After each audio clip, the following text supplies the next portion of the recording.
Yo, what's going on, y'all? It's draft season. Welcome to to Face Mask Fantasy. Absolutely. You're in the middle of a draft right now. I'm in the middle of a draft right now. First off, man, are you doing okay? Because I know JaMychal Hasty got cut. Just want to check in. Not happy. Make sure you're all right. Yeah, everyone, please say a little nice thing tonight about JaMychal Hasty. Maybe light a candle. Yeah, we are toasting to him tonight. Hey, yeah, I mean, I'm doing the same thing for Josh Gordon, 31-year-old Josh Gordon. God, that makes me feel old to say, but 31-year-old Josh Gordon.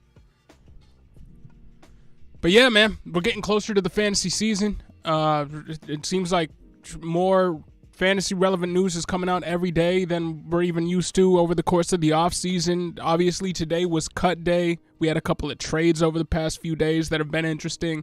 Nick did some shorts and some reporting on them, so shout out to Nick. But yeah, I mean, it started off with the Brian Robinson news, and then like the Brian Robinson news opened up the floodgates. So yeah. I mean, we were, by nature of what happened to Brian Robinson, I hope his leg's okay. Apparently he has 2 lower body injuries, from the shots that he took.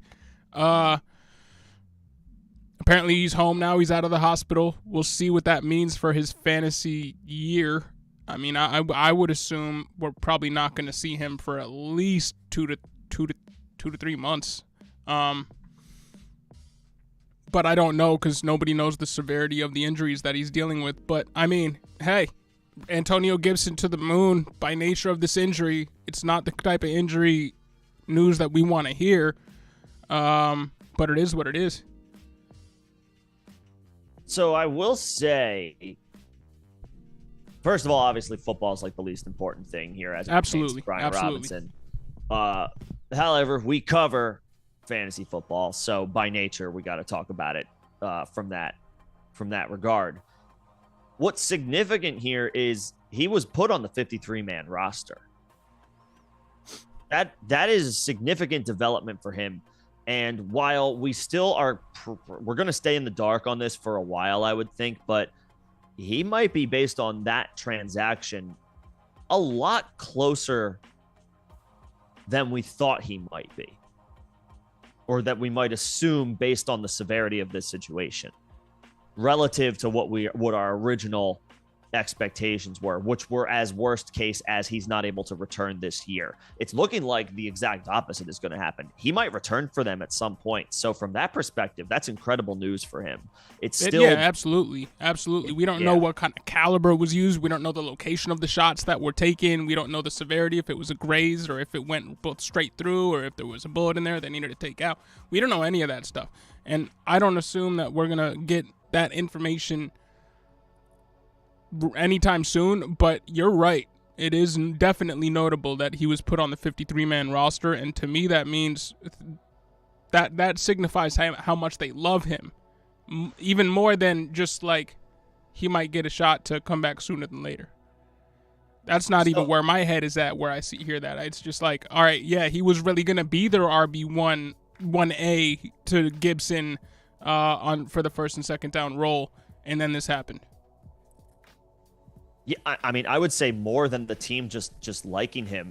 I mean, they're gonna put him on the 53-man roster if they feel like if they thought he was a foregone conclusion to miss the first 4 games, he'd be on the PUP list already. Like, yeah, we might be talking about within the first month of the season he is back. So, and yeah, if it was just 2 grazes and he just needs to heal up from those and then get back into conditioning shape, then yeah, that could absolutely be it. That could be the case here. So with that, but I don't want to get ahead of ourselves here. This is all speculation. Sure, I just wanted to say, you know, if you're in a best ball, maybe don't leave your 16th round without him. Maybe even 15, like maybe even a little sooner than that. I mean, I have to take that transaction as a sign of extreme optimism for his availability somewhat soon. Not just them liking him, you know what I mean? Like they're going to put him on the 53-man roster if they're like, he's closer to returning to action than I think we're maybe originally thinking. Yeah, you hear gunshot we'll and you see. think worst case scenario, and there's a lot of play in between now and even the start of the season to just hear what the outcome of that is, and we'll get some news as that trickles out. But that is something to note at least. Yeah. But so, I mean, it started off with that news, and then we went right into a couple of trades. Nick, you put out a video about Laviska Shenault getting traded from the Jags to the Panthers. Do you want to speak a little bit about that? Because you put out the short. Sure. And what's going on, everybody? What's going on, y'all? Nemo, Iron, Rojo, Sam. Yeah. Alex, Hunter. Happy, 9 days to football now? We got to get this. We got to get that members only league started, the Zombie League. I was hoping to get into that. We did have a member though. He reached out to me saying he originally wanted to do it, but then he ultimately decided he's going to back out. So all good there, no worries. But yeah, we gotta get that situated. I think you sent a zombie invitation out to each of the members on Sleeper, right? If you have an invite to the Zombie League but haven't joined yet, do that. If you haven't gotten an invite from me or I missed you, shoot me just let me know in the chat or shoot me something on Discord. I got it open right now. I know I'm not the best with Discord, but I got it open and I'll take note of that as soon as the stream is over. There you go. With that all being said, Laviska Shenault. Yeah, traded to Carolina, was buried on the Jacksonville depth chart, and the fact that he was behind the likes of like Zay Jones is it's not like he was like third and he was better than his depth chart positioning and he just needed a better start or a fresher start. Like he's behind Zay Jones on the depth chart. Like it's not a great sign for Laviska, but I mean, he did have back-to-back 600-yard seasons to start his career. Look, and last year was dysfunctional. I know, last year was dysfunctional. I know, but when has Baker Mayfield's third receiver ever been fantasy relevant? Something you can count on, especially considering now the fact that he's in Carolina with Christian McCaffrey, who's going to soak up probably 90 to 100 targets, and DJ Moore. And we expect a jump from Terrace Marshall. And Laviska Shenault doesn't know the offense, and he's coming in cold. So to me, it's more of a great move for them NFL-wise. I don't know how much it moves the meter for them in the win-loss column. Probably not a lot, but it will probably help Baker Mayfield's stats more than it helps Laviska Shenault. Now, he might get a little bit more playing time. They went out, paid some sort of draft capital for him. But Baker Mayfield's third wide receiver, taking into account he had Odell, who underperformed as a number 2, and Jarvis, who somewhat underperformed as a number 1, and Kareem Hunt and Nick Chubb mixing in on pass downs as well. The third wide receiver was DPJ, who's kind of the opposite of Laviska Shenault, to be honest with you. So I don't know how much I can say, like, yeah, Laviska's going to be involved and get up to, 600 yards, 700 yards, couple of touchdowns. I don't even know if I'm willing to go on that limb. Yeah, look, I mean, I wasn't going to spend a ton of time on this. I think he's on the radar as a last pick in a like 15th, 16th round pick. I'm not expecting the world here. I'm not even going to say he finishes as a wide receiver 3. But 600 receiving yards, 5 touchdowns, year 1 in a whatever offense with Gardner Minshew. Year 2 as part of the most dysfunctional franchise in the league last year. Name a more dysfunctional franchise than Jacksonville last year with the whole Urban Meyer disaster. Laviska led the league in drops. We've done this before with Deontay. Drops are not a statistic that carry over year. He's not a great route runner. He's not very good at that, but he's going to operate a lot, very much in a role similar to like a Jarvis Landry. Around line of scrimmage. Baker Mayfield has some familiarity with that role, or at least being comfortable with it. So last round pick. If it doesn't work out and he's not that good and he's behind Shi Smith on the depth chart, then you spend a 16th round pick on a guy that a team identified as someone to potentially upgrade a weak weapons department. That's it. If he doesn't work out, he doesn't work out. I mean, I wouldn't even spend it. I mean, I think there are better options. Even let's get into this. But I think I just want to call out what I think are similar positives to that role that Baker Mayfield has had in his offense before. Fair. But let's jump into this chat. Yeah. Nemo. All right. Word. Good to have you in here, Nemo. Starting off with the animosity. I see you. Rojo, my dynasty rookie draft a couple months ago looking solid as fuck. 108 Olave, 109 Dotson, 110 Pickens, 2-1 Pierce. Yeah, it is. I would say so. That's looking great. Iron doesn't want to talk about Pierce. As he wishes he had him. A lot of people wish they had him now. Well, I have pick 78 coming up here in this work league that I do. Does anybody else do work leagues? I feel like at least 2 people are auto drafting. I'm like, maybe I should do this anymore. But I've been in the title game back-to-back years, so I'm profiting from this league. Yeah, don't auto pick it. I got multiple people auto picking.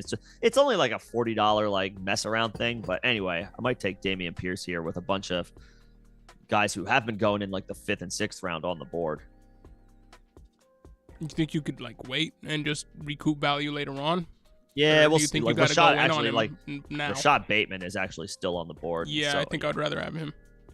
Somebody just took Burrow. Well, there goes my stacks. I hate this team. Anyway, let's get to the chat. Sam, what's happening? Nick Iron's also in the draft.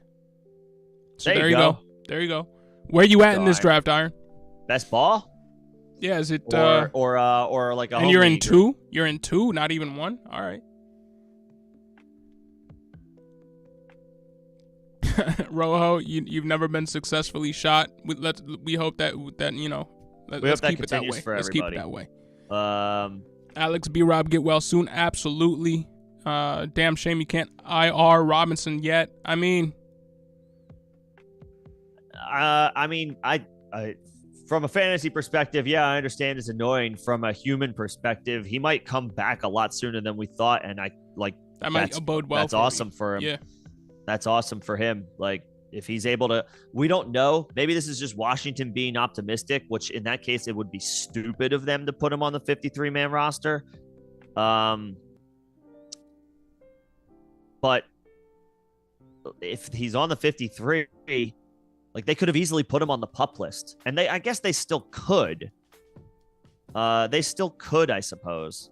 But they're gonna wait as long as they can to figure out the situation here. This isn't, I get it's frustrating, but this isn't like he tore something in practice or he came up, non-contact, and we're just waiting on results. The craziest shit happened to him, the most unfortunate thing, So that's the case. Rashad Bateman is here in the 7th round. I have to do this.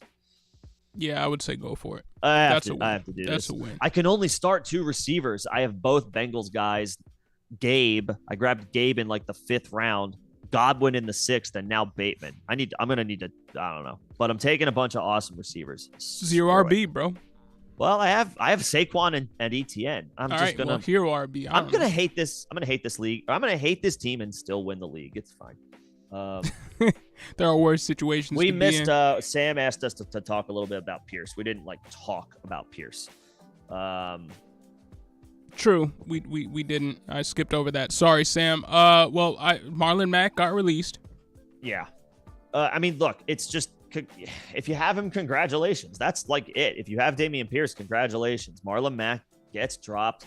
Dameon Pierce is probably now something like a 7th, maybe 8th round pick if you can get away with it. Probably in more competitive leagues, a 7th, maybe even a 6th round pick in your home redraft league. Dameon Pierce's value has gone through the roof. He's the starter, clear-cut starter. Rex Burkhead is a nice change of pace, 3rd down option.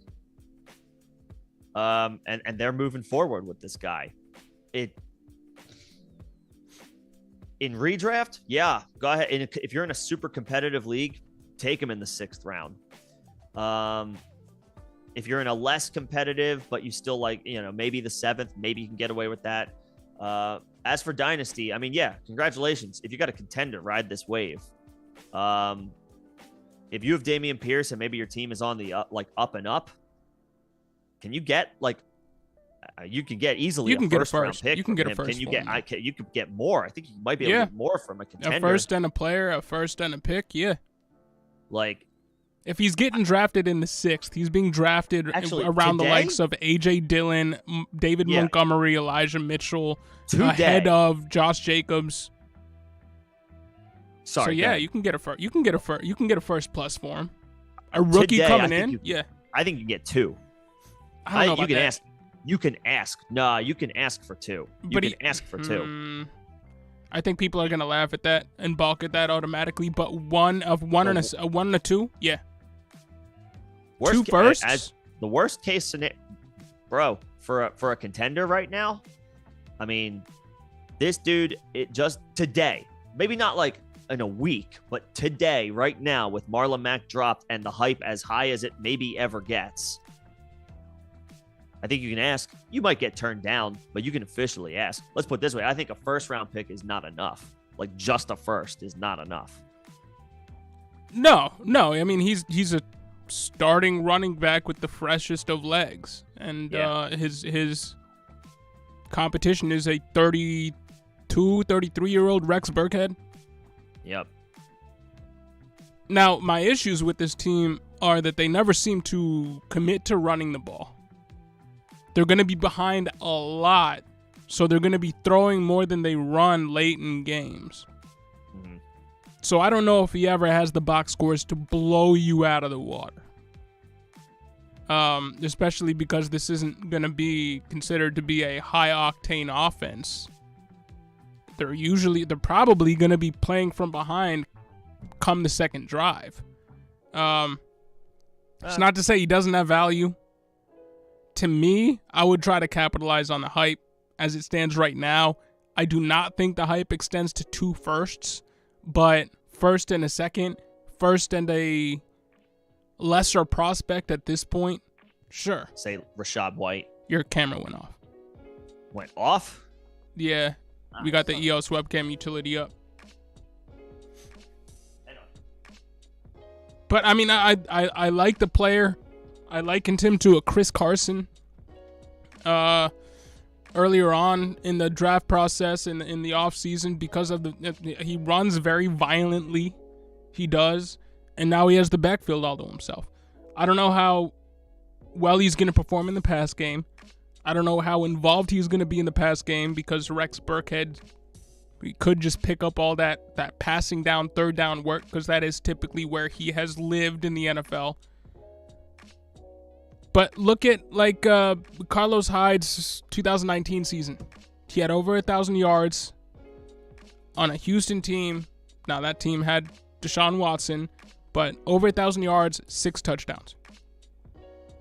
Minimal pass game work, but was still a top 20 running back. I think that's where Dameon Pierce lives. And to me, if I can get a first plus for somebody who should be a middling RB2, based off of those comparisons, those projections, I'd be selling pretty much unless I was a top 3 contender without running back depth. I'd be putting him on the block right away, highest bidder. Now in redraft, you just live with it. You take it, run with it. But in Dynasty, he'd be on the block right now. Pretty much doesn't matter the situation. Oh yeah, if I had him, and if I'm a contender, obviously I'm doing nothing. But if I'm a fringe, if I feel like I'm a top 6, maybe I feel like this gives me some thump. But if I'm like a bottom 3 team and I'm working towards something and I have Dameon Pierce, maybe I'm at the start of a rebuild. Like if I've just started out a rebuild, yeah, he'd be on the block 3 hours ago. Yeah. But redraft, pop off. Let's go. Wheels up. And remember with, these types of running backs, these later drafted running backs, usually it's 3 years and then you really need to reevaluate. Yep. So if you are on the downslope and all your players are like 30, even if you're a contender, I don't know. That's where you really have to start being real with where you are with your team. But if you have them and you're a contender, good job. If you have them, I would hold if you're a contender in Dynasty. Yeah, if you have them and you're not a contender, sell. It's like that meme. It's that meme with that stock dude. Yup. So, and redraft, wheels up. That's about it. Yeah. So, yeah, that's the Dameon Pierce thoughts. We can talk about him again at this point. I know he's a popular name right now. If anybody comes in later or if there's anything you want us to clarify about Pierce or anything specific about Pierce, we can talk about it. He's obviously a big name at the moment.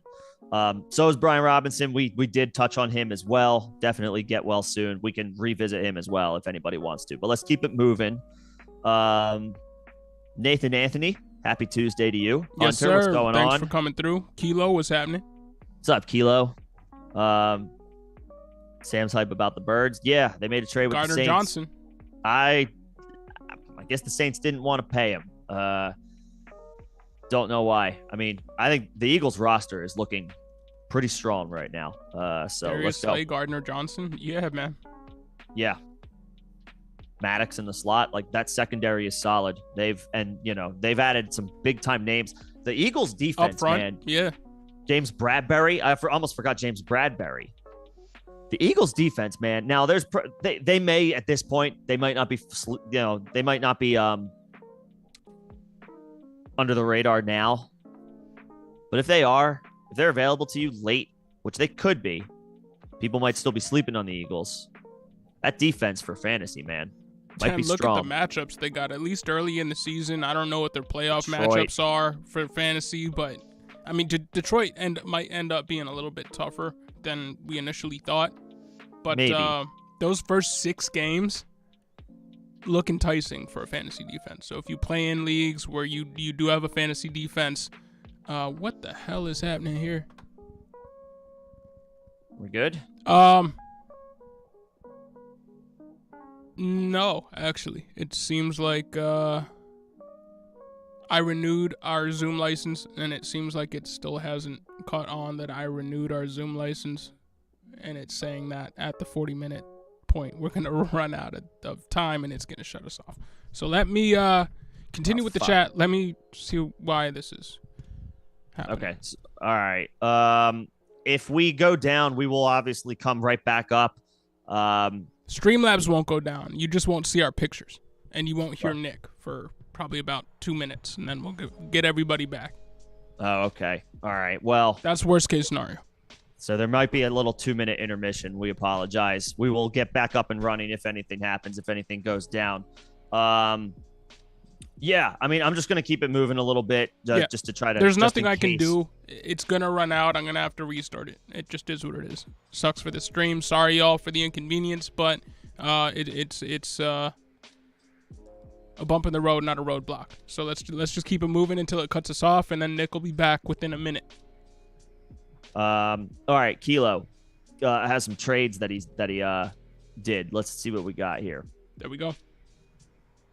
He gave London and Fields, Drake London, Justin Fields, okay, so Kilo, before I continue, like, give me the format of the leagues. Like, is it full PPR? Do you start 3 wide receivers? Like, is it super flex? What are the parameters here that we're working with? So let me know that when you get a chance. Let's see. As far as London and Fields, got Burks, Pickens, and a 24 first. I mean, okay. It's given up a lot, and I have concerns about Burks. I mean, long term, I think it's fine to try to buy low on him. Like, is this super flex? I don't know. Like, yeah. So Kilo, I think we'll come back to these. I need some more clarity on this. Like, is it super flex? Is it tight end premium? How many receivers do you start? Like, all that stuff. So give us the details and we'll come back to these. Sad J, what's going on? What's going on, Sad J? First, money standard Rojo draft. Hates the Gardner Johnson as a trade. Saints fan, man, Yeah, I don't understand would too. I don't understand what. Yeah, but real short. Yeah, draft the Eagles defense in fantasy. So ended up with Hurts, Gabe, Mooney. You got Taylor, Javonte, Aaron Joe. I like your running backs a lot. Allen Robinson as well. Okay, yeah. So love the running backs. You do not have at least going into the season, a guy on paper who's projected to be a wide receiver 1. So, man, with the Harris and Ramondre thing, I might consider, like, I'd trade Ramondre. Yeah. He's getting the most hype, and honestly, I think Harris and Ramondre are going to end up looking a lot alike at the end of the year in terms of box scores. So, yeah, I would trade Ramondre and see if you can maybe package Ramondre with. I guess you don't have another wide receiver to package him with. Ramondre and Kenneth Walker. Yeah. For maybe to see if you can get a wide receiver 1 to slide Gabe Davis and Mooney into your wide receiver 2 and wide receiver 3 slots. Maybe see if you can get AJ Brown. Maybe see if you can capitalize on getting Hurts and complete a stack. And then Allen Robinson becomes your swing guy. Or even use, like, hell, swing for the fences, trade Ramondre and Mooney for, like, a bona fide wide receiver 1. Yeah, you could do that too. Just because clearly you only start 2. But yeah, AJ Brown's a good idea. You only start 2. I didn't see that. AJ Brown's a good idea because you have Hurts. Maybe consider shooting for something like that. You know, get in. You only start 2, and you have 3 anchors at running back. Get an anchor at wide receiver. That's what I would do. And then you have Allen. And then I would do like Ramondre and Mooney and like shoot for the stars. Then you have a stud with Allen Robinson and Gabe Davis. Like, that's what I would shoot for. Would you? I mean, with having Jonathan Taylor, Aaron Jones, Harris, Ramondre, Kenneth Walker, Brian Robinson, considering what we are speculating on with Brian Robinson, would you consider trading Javonte Williams for a wide receiver 1 straight up? Because somebody's going to do it. Somebody's too high on Javonte. Nah, because I'd rather have Javonte than Mooney and Ramondre. Fair. Like, if somebody offered me Javonte for Mooney and Ramondre, I would take that. Okay. So, no, I would not. All right. Yeah. Have anchors at every position. And just so you know, we are going to get cut off in 4 minutes, but we will be right back. The stream isn't going to be interrupted. Y'all will still be able to hear me I'm just going to have to take, 20 seconds to restart Zoom and bring Nick back in. But it really shouldn't take that long. It really shouldn't take more than a minute. Cool. Yeah. Apologies about that. Don't know why that is happening right now. Can they stay in this room, or are we going to have to... Okay. Yeah, nobody's going to get kicked. We're going to get kicked off of Zoom, off of camera. That's it. Okay. Yeah. Unfortunate, but then technology is being stupid, but it is what it is. But there we go, Sad J. And again, Kilo, throw in your... Yeah, give us some extra details. Yep. Where we at? Hunter L. Or nah, Sad J. No, King of the Jet. King of the Jet. What's happening? Yeah. What's going on? Yeah, 14, half PPR. Damian Pierce. Okay, yeah. 7th round. In a 14 team? Actually, no. Sorry. In a 14 teamer, I guess get 6th round. 7th, 6th, somewhere around there, right around the turn. 14 teams, 6th round. If it's like a little bit more casual, then maybe you can wait for the 7th round. But if this is like, no, this is my home league, 6th round. If somebody takes him in the 5th round, then like, all right, that's a little rich for my blood. But like 6th round, yeah. I mean, they without saying anything, and as always, coach speak turn. You can literally never trust anything that any coach says ever. Good, bad, or indifferent. Good, bad, or indifferent. Because Lovie Smith all this week was like, he's not the starter. Talking about Pierce. Mac is gone. Rex Burkhead is a nice change of pace 3rd option. They're going to see what they have in this kid. 6th round. If you can get him in the 7th, fantastic. A player slides into the 6th that you can't say no to, and he's in the 7th, awesome. Win-win all around. 6th round. Yeah. 14 teams, yeah. 6th round. And Sad J, don't trade Aaron Jones for those 2. No, that would be a step back. Don't trade those 3 backs. Trade Mooney and one of the, even if it has to be Damian Harris, trade Mooney and one of the Patriots backs for AJ. Because you have Hurts. That's the exact move I would be trying to make happen. And then who was at the end of your bench? Brian Robinson. Ken Walker. Nah, okay. Don't offer to include them in a 3-for-1 if that's what it takes. But like Mooney and Ramondre, if you have start there, and then I would go up to or maybe Mooney and Harris, depending on who the person would rather have, start with the opposite Patriot running back. Like if they prefer Ramondre, start with Harris. Well, actually, no. Do whatever you want there. They're going to prefer Do whatever Ramondre. You want there. But Mooney and one of those guys People are going to prefer AJ. Ramondre with the team cutting J.J. Taylor, with the team having Ty Montgomery on injured reserve now. Yeah. Teams are going to be more interested or league mates are going to be more interested in Ramondre than Harris. It's been trending that way all offseason. Yep. So, yeah, Ramondre and Mooney, and see what you can get.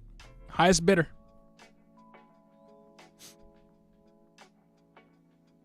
And trade 2. Give Pat Freiermuth and a mid-late 23 first and DK to get Kyle Pitts. Let me see this one. Oh, this is another one. Fryer. All right, so this is where we get cut off. So give me a sec. We'll get right back to you, Kilo. Let me just get Nick back in here. And I don't know why this is. Let me see if I can stop this from occurring in the future.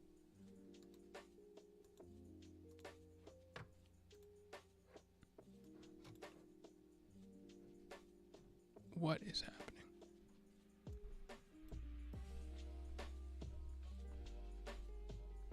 Bear with us here. Technical difficulties.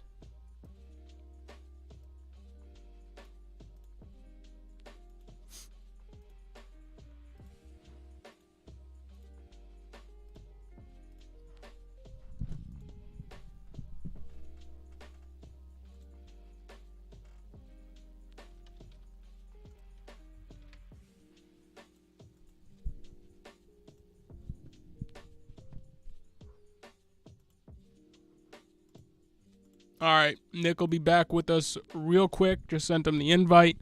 I mean, I understand you have to pay astronomical prices to get Kyle Pitts. I sent out an offer to a league in a league where Nick and I are co-league owner or co-team owners, and basically said, name your price. And even then, the guy said, I don't know if I'm willing to trade Pitts. Let's shut it down, and I'll hit you up if I'm not contending by midseason. I guess this is what it's going to take to get Pitts. If you want to pay up to get Pitts, I would guess that this is the price. Now, DK Metcalf, you're selling low on Metcalf. You are. For the first time in his career, he doesn't have a quarterback. As soon as next season, he should have a young up-and-coming quarterback, because the team is obviously, sucking for luck. But the 2022 version of that, they're gonna lose out for Stroud, for Young, for Levis, whichever QB rises to the top, and whichever QB, is around where they're gonna be drafted, which should be very low, because the Seahawks aren't going to be good. Newsflash. Let me switch this over until Nick gets back. So you're selling low on DK. That's just, it is what it is. The mid-late 23 first. It's better than an early 23 first. And I'm still of the belief that you're probably selling high on Freiermuth. I think people are very optimistic on Freiermuth and where he is based off of last season, but he had some insane positive touchdown regression last year. So, I mean, this is probably market value for Pitts.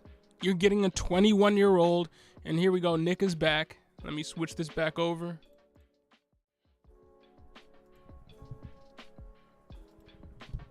All right, sorry about that, man. You back? Are we good? Yes, sir. Yes, sir. We're back. Holy hell! I guess we need the lifetime subscription. I guess. No, we had that. They took it from us. Well, we had the yearly. Oh, okay. And so I renewed for another year, and I think what happened was I had that. We don't need to spend a lot of time on this. Whatever. Let's get back into it. Right. Kilo. Pat Freiermuth, mid-23 first, and DK Metcalf for Kyle Pitts. I'm thinking this is probably market value for Pitts. You're selling low on DK, but it is what it is. And, I mean, Kyle Pitts is a top 5 dynasty asset.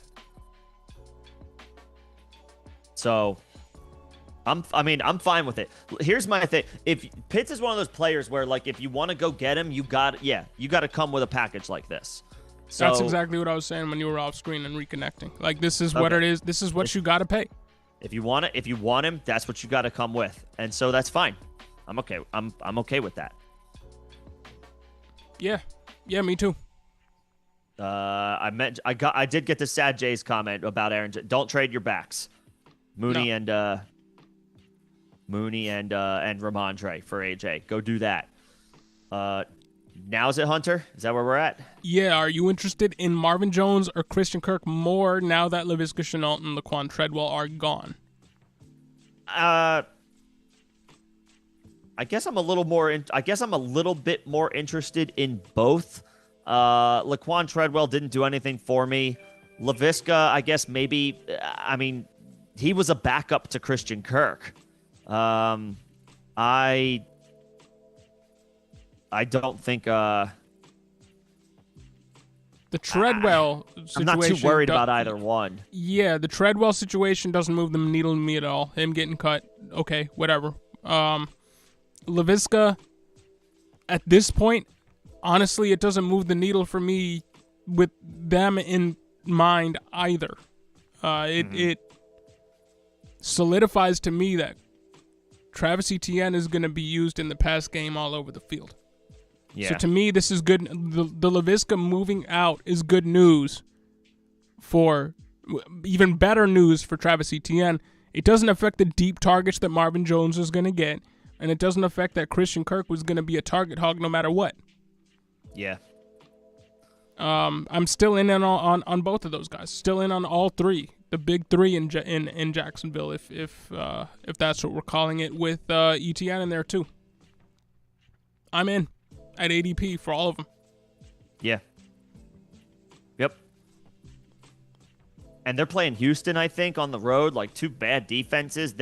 These guys have streamer appeal. Well, Christian Kirk should probably be in lineups no matter what week one. Marvin Jones has streaming appeal. Yeah. Week one. Like, yeah. Who's the target competition there? Evan Ingram? Well, I guess ETN. Outside of the big three. Evan Ingram and Jamal Agnew, who's still Zay recovering. Jones. Agnew's not even. It's Zay Jones. Yeah. Zay Jones. I forgot about him. If Zay Jones left, I'd be talking up Marvin Jones and Christian Kirk, but Laviska and Laquan, no. Yeah. No, I mean, they get a slight bump. I was already interested anyway. And Iron took over a dynasty team that has DK and Lockett. Well, what's the situation? Are you contending? Because I wouldn't even try to sell Lockett if I'm contending. Yeah. I know conventional wisdom would lead you to down the road of like, all right, I got DK. What can I get for Lockett? See what I can get. Nobody's paying a premium for Lockett. What are you going to get? A third? Yeah. At that point, considering what Lockett has been and considering as soon as next year, and this is Dynasty, and I know he's going to be a year older, they're going to have a much better quarterback situation. We just went over this when I was talking about DK when Nick was offline for a sec. Lockett's going to have a better situation as soon as next year if he gets cut and goes to another team or if he stays. So I would just hold on to Lockett. I would hold on to DK. I would hold on to both.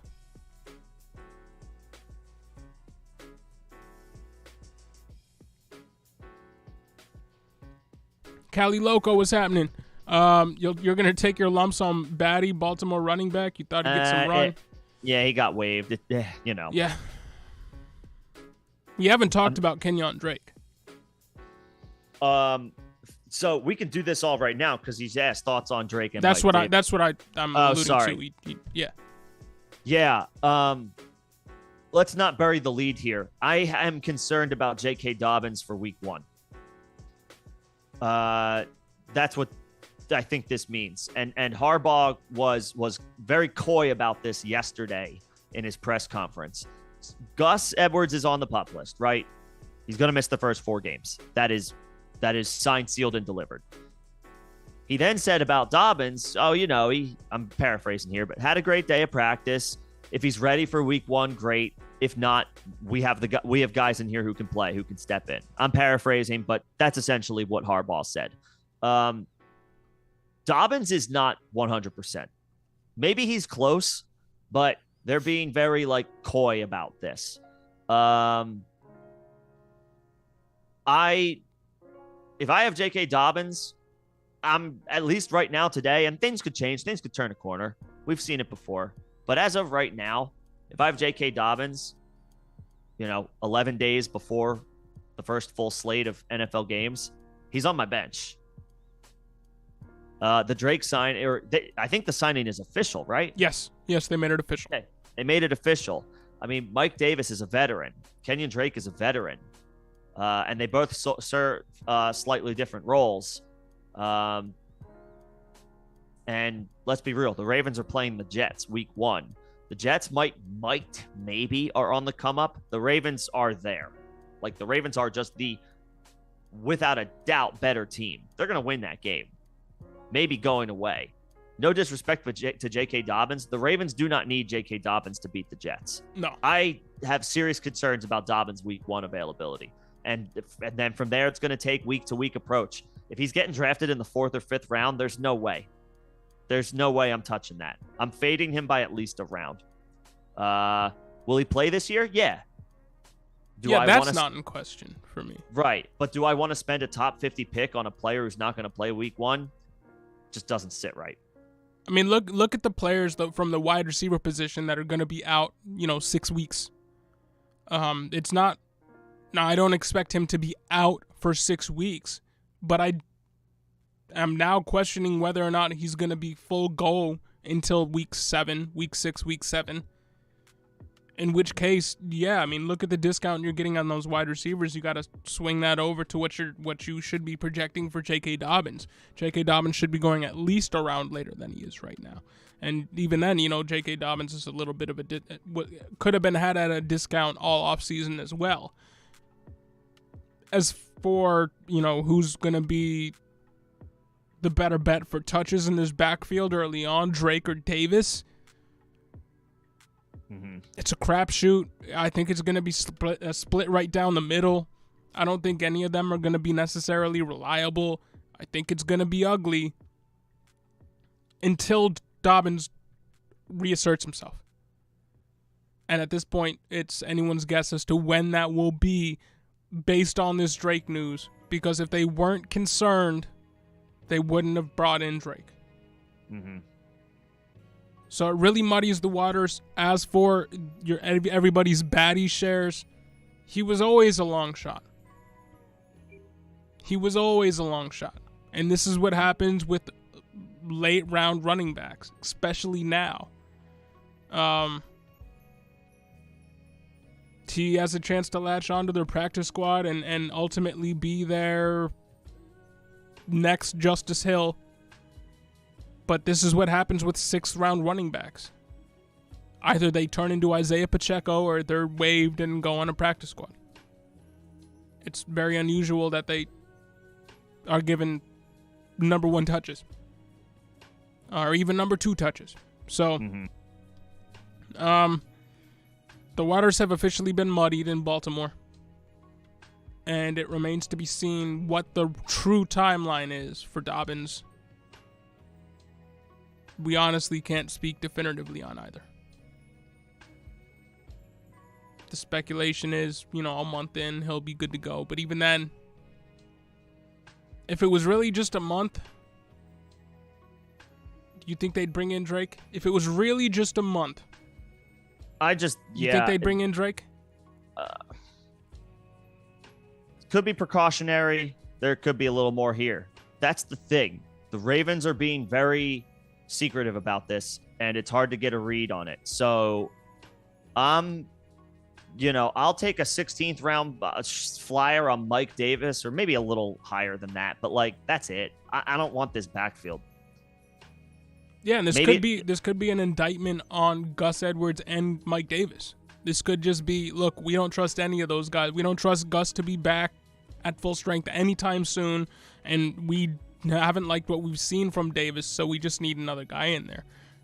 That could be the case too, and it could not be a concern about Dobbins, but more of concern about the other backs that they have that are depth at that position.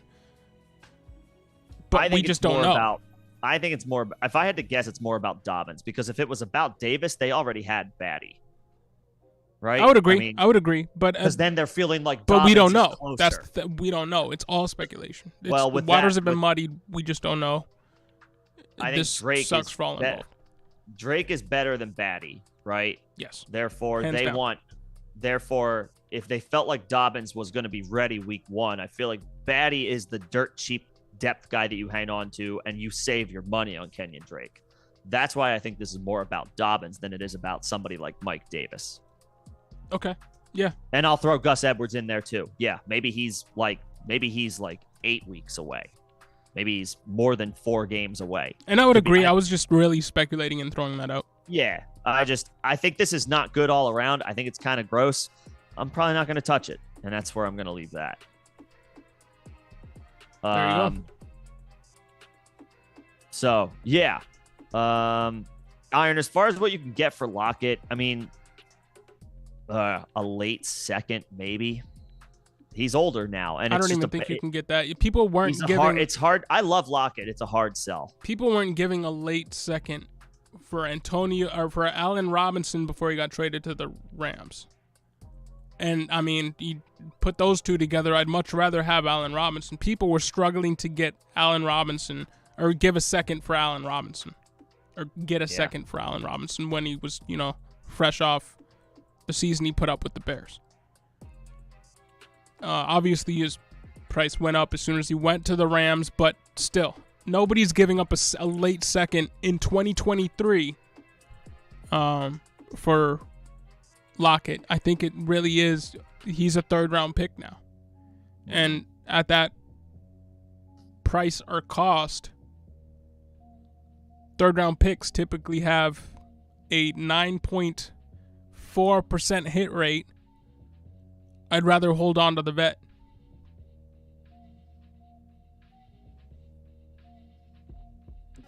I'd rather hold on to the vet.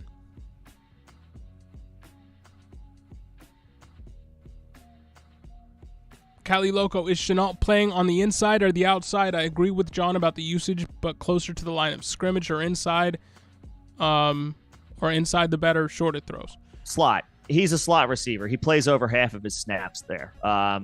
So yeah, I mean, it's just all it is. It's a very similar role to what Baker showed comfortability with in Cleveland as it pertains to Jarvis Landry. Jarvis Landry is a more talented player than Laviska Shenault. Let's not make any mistakes there. It's just that's going to be that's going to be a similar role. And the Panthers previously didn't have a pure wide receiver suited for that role. They just didn't. Robbie Anderson DJ Moore is going to play on the outside. Robbie Anderson plays only a quarter of his snaps at the slot. I like Terrace Marshall, but I guess to the point about Drake as it pertains to Laviska Shenault, who is this trade an indictment on in this Panthers offense? Is it Robbie? Is it Terrace Marshall? What's the problem here? Is it the passing down work that they should be expecting from Tommy Tremble? I mean, yeah, there's a lot there. So that's it. Which is why I think he's sneakily worth a literal last round pick, or maybe just keep an eye on him on the wire. That's it. At the very least. That's where I'd leave it. Keep an eye on him on the wire. That's the perfect. That's the perfect situation you should be, have in mind with Laviska. Trust me, I'm not pounding the table for Laviska Shenault in the 13th round. But he's officially a keep an eye on, because just last year he was a consensus 7th round pick. That's all.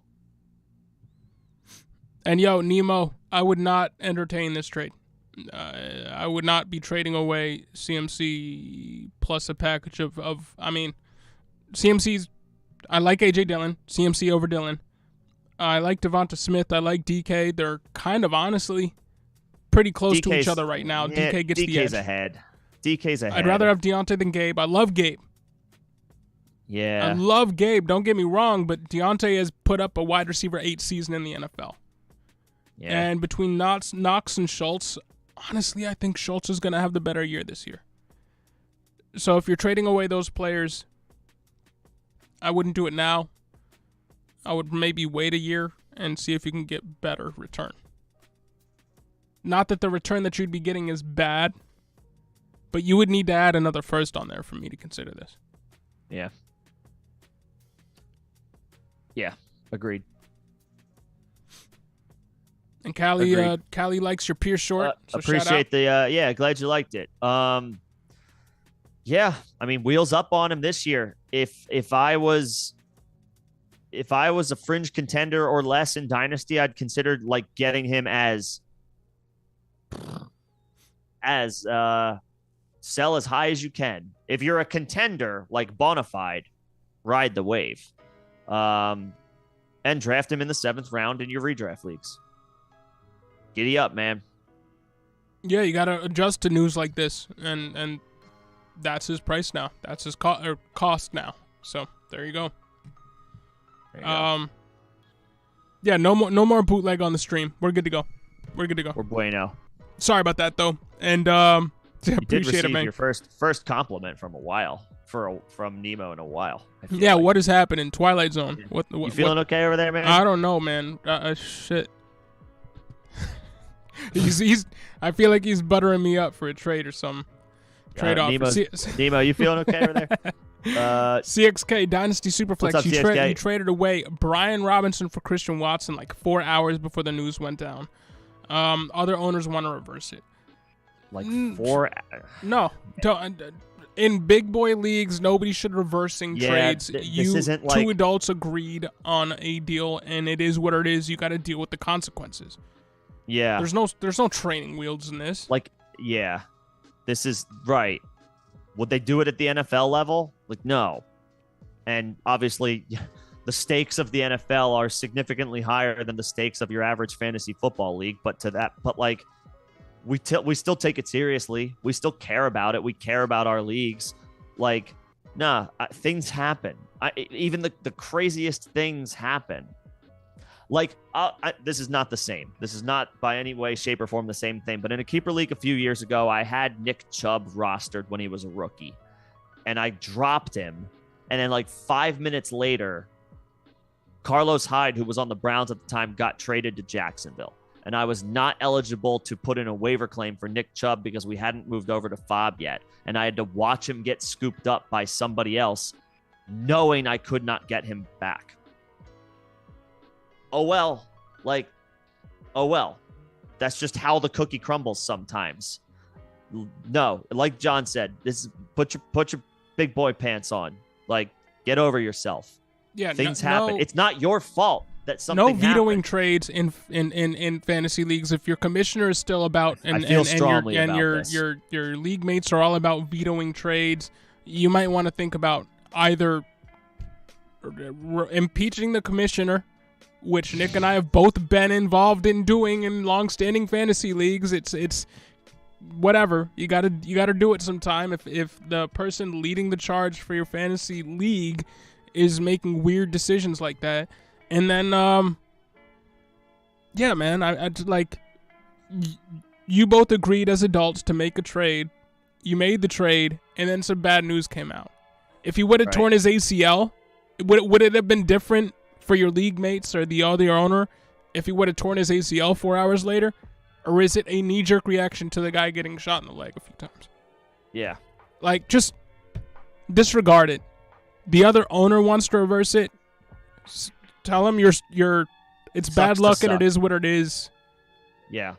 And take it on the chin and move forward. Right. Like, suck it up and move on. Trade back. If you want him that bad, trade back. If you want Watson that bad, offer something. And I know it's probably not that. It's more or less like the quote unquote principle as far as he probably feels, or she, as to what happened. But that's not your problem. No. No. Keep it moving.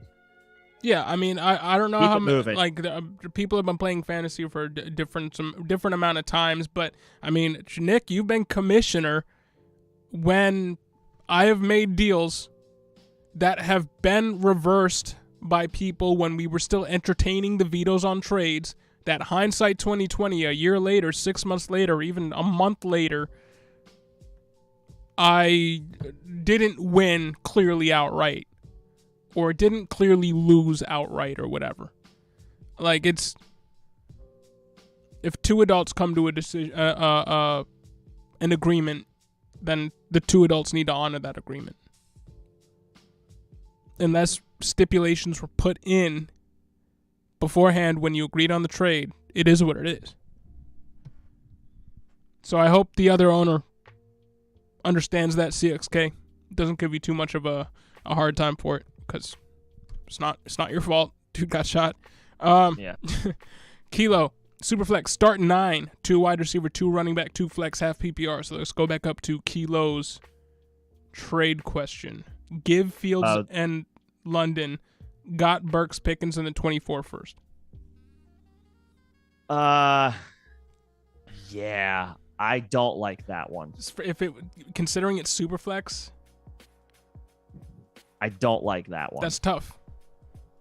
London is the better wide receiver prospect than both Burks and Pickens. Now, quantity over quality and all that comes into play here. But then, I mean, what are you calling it? Pickens and the 24 first or Burks in the 24 first for London and Fields for Pickens straight up is kind of how it evens out to me. Burks in the 24 first for London, that's about even. Yeah. Fields for Pickens is wildly uneven to me. Yeah. Considering it's Superflex. If it was one QB, then this is a lot more even, and I would say it's pretty much 50-50, even split. I've been more negative on Fields than I have positive, but I still have very high hopes for him as of 2023.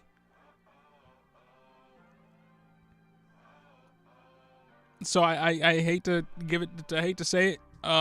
In that deal, I'd much rather be on the London Fields side. So if that deal went through and you ended up with Burks Pickens in the 24 first, it's not terrible, but it's not great return considering it's a young quarterback in a Superflex league.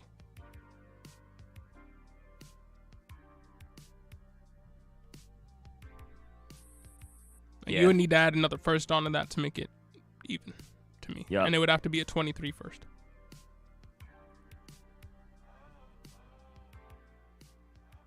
He's not competing this year. Has 4 firsts next year. Yeah, with the fact that you're not competing this year, I like London is a long-term building block, and so is Fields. The idea, Burks, Pickens, and the 4, I think you already had the better prospects. And look, I really like your team. Trey Lance, the running backs you're leaving to 2023, which is, if you're rebuilding, the way you want to look at the 2023 class. Wide receiver, Jamar Chase, can't get much better than that in Dynasty. Jalen Waddle, Jerry Jeudy, Treylon Burks, Nico Collins, George Pickens, Christian Watson, all high upside guys under the age of 24? Pitts, Irv Smith, Cole Kmet, Trey McBride, all high upside guys under the age of 24. Trey Lance, under the age of 24. You got a great squad as it stands for setting you up for the future once the 2023 rookie draft hits. Yeah. But it would look better for me considering you have 4 firsts if you had Trey Lance and Fields. Chase, Waddle, Jeudy, London, Nico, Christian. I think we've given our thoughts on this. The chat but your team isn't bad. It's a very good, very well set up team for the future. So don't think your future chances are dashed by this deal. It's just a hard one to come to terms with. We got a lot of things developing in the chat. We promise we will get to everybody. Real quick, PRH, haven't seen you before. We can have a fantasy conversation, but we don't have to be a dick. Like, let's not be like calling names and shit. All right. But you're welcome to stay in here if we can be civil. We like our regulars. We don't want them, And yeah, we're not a fantasy channel that calls people names. Yeah, when they make deals that we don't technically agree with. We try to help everybody in here, and we expect that from our listener base as well. So keep that in mind. We love to have you in here. Love having you in here, but let's keep it civil. Appreciate it. Yeah. Now Nathan's got a redraft league situation. 10-man PPR. Okay, standard starting lineup. Who do I draft at 10 and 11? I just finished a draft on ESPN. And at 10 and 11, I think we're like, let me see if I can see the draft results. I think it was like Mixon went and like Kamara went. Kamara in full PPR is probably a good idea. I think Aaron Jones went around there. I do like the idea of getting, one stud running back and one stud wide receiver if I can. So, I would be probably grabbing somebody like, your favorite running back, maybe like if Derrick Henry's not fallen to 10, but like say Alvin Kamara is there. I would pass on Najee. The Liz Frank injury is officially dicey to me. I know he's supposed to. He's expected to play. Yeah, I'm fading him to maybe the back of the second round. Kamara, Aaron Jones. Like, since you only start 2 receivers, I give my running backs a bump. Kamara, Aaron Jones, Mixon would be fine. DeAndre Swift would be fine. And then I'm grabbing somebody like Stephon Diggs. And you can probably go either way on that as far as which one is your first round pick and which one is your second round pick. Yeah, I would agree.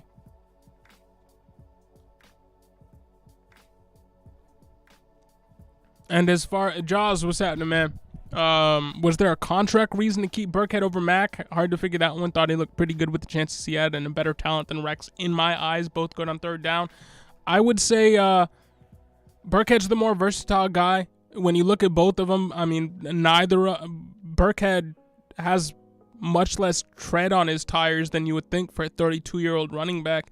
And Marlon Mack, for how good he looked in the preseason, it was the preseason, and he is still returning and has to knock off a little bit of that rust, that dust. So I think it comes down to Burkhead's a little bit more versatile than Mack, even though Mack is versatile. You look at how they were utilized in the preseason. Burkhead was utilized in the preseason in the pass game more than the run game. Marlon Mack looked better in the run game, but they don't necessarily need a rusher. They have Dameon Pierce. So I think it was more of a diversify your assets type of move. You have your pure runner. You have your gadget guy. Mack was more of a pure runner. And they didn't want 2 of the same type of running back. I think that's what it comes down to. They didn't give him that much money.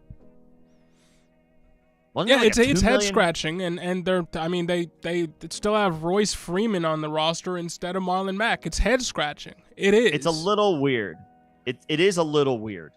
But in terms of Burkhead v Mack, I think it comes down to Burkhead's a little more versatile. Yeah. Maybe Pierce is. Maybe they just feel that strongly about Pierce, even though they acted like they weren't. I don't know. I think Mack will latch on somewhere. He was looking at the very least, he was looking healthy this preseason.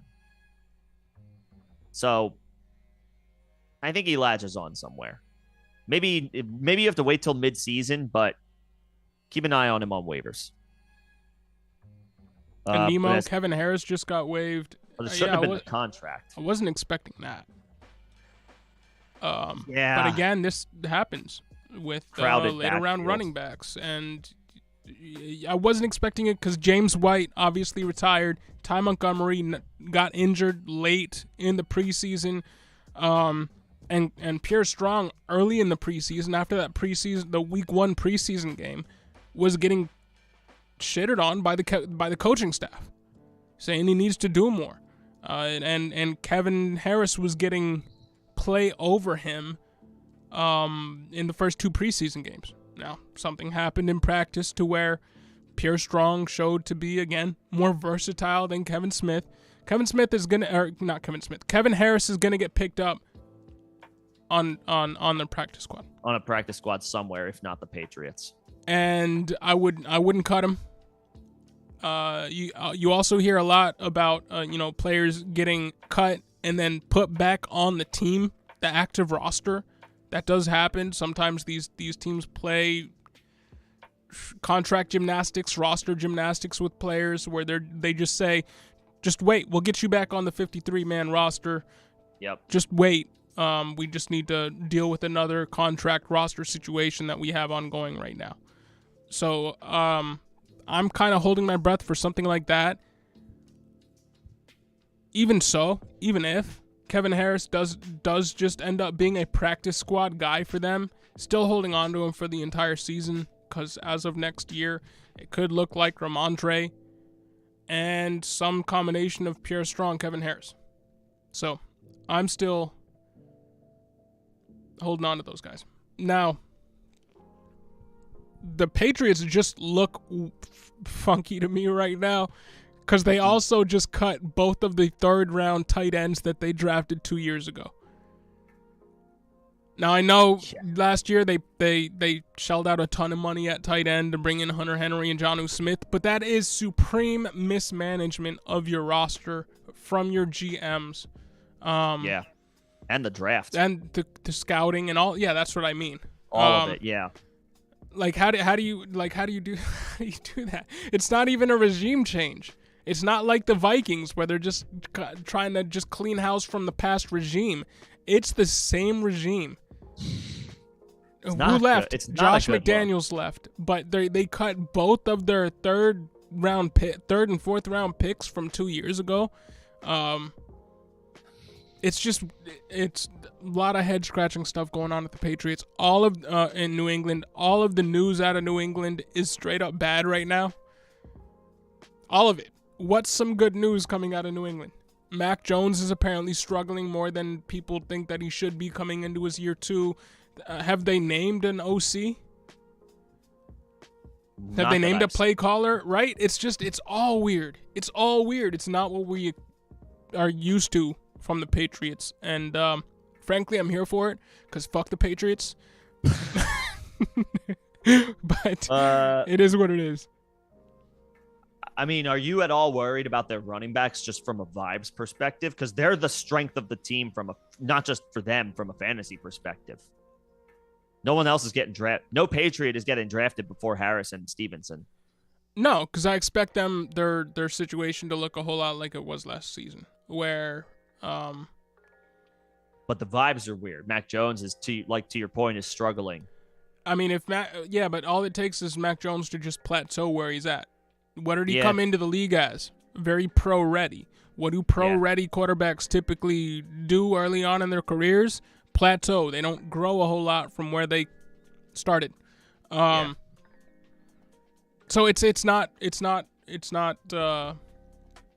I'm not off of their starting running backs. I think their stat lines are going to look a lot like they did last year.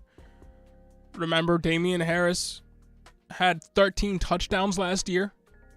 Yeah. So there's a lot of and with the way that this offense typically operates, they're gonna end up when they end up in the red zone, they run the ball, which bodes well for both of the starting running backs. So I'm not off of the running backs.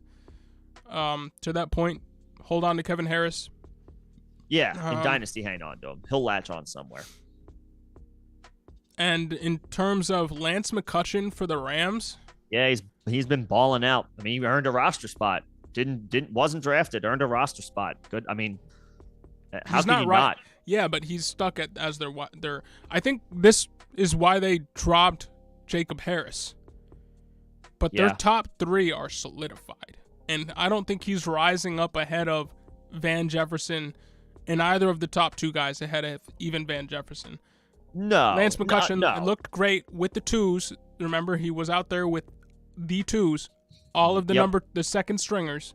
Yep. So he's the leader of the pack for the second string wide receivers. So he's the wide receiver 4, and that's not going to change. No, but he had I guess he had a damn good preseason. Good for him. Congrats to making the team. Like, hell yeah, man, you did it. Like, shout out. And I don't know why this is happening, but I'm getting the same error again from Zoom. I don't know why this is happening. What the? I don't know. I'm gonna have to. We're gonna have to bootleg it and have you drop out and come back. It is what it is. Sorry, y'all. Not the viewing experience that we want, but it is what it is. But we'll get it fixed as of tomorrow. Should we just do it now? Should we pull the plug and just do it now? We're gonna lose. Well, no. I have to log in to see what is going on. No. I mean, like, should we just move to the bootleg stream now? Like, cut you off and bring you back in? It's gonna happen anyway, right? We got 3 minutes. We can address at least one. All right. One more here. Hunter's asking about the Tevin Coleman release. No, the Breece Hall ADP is exactly where I want it to be.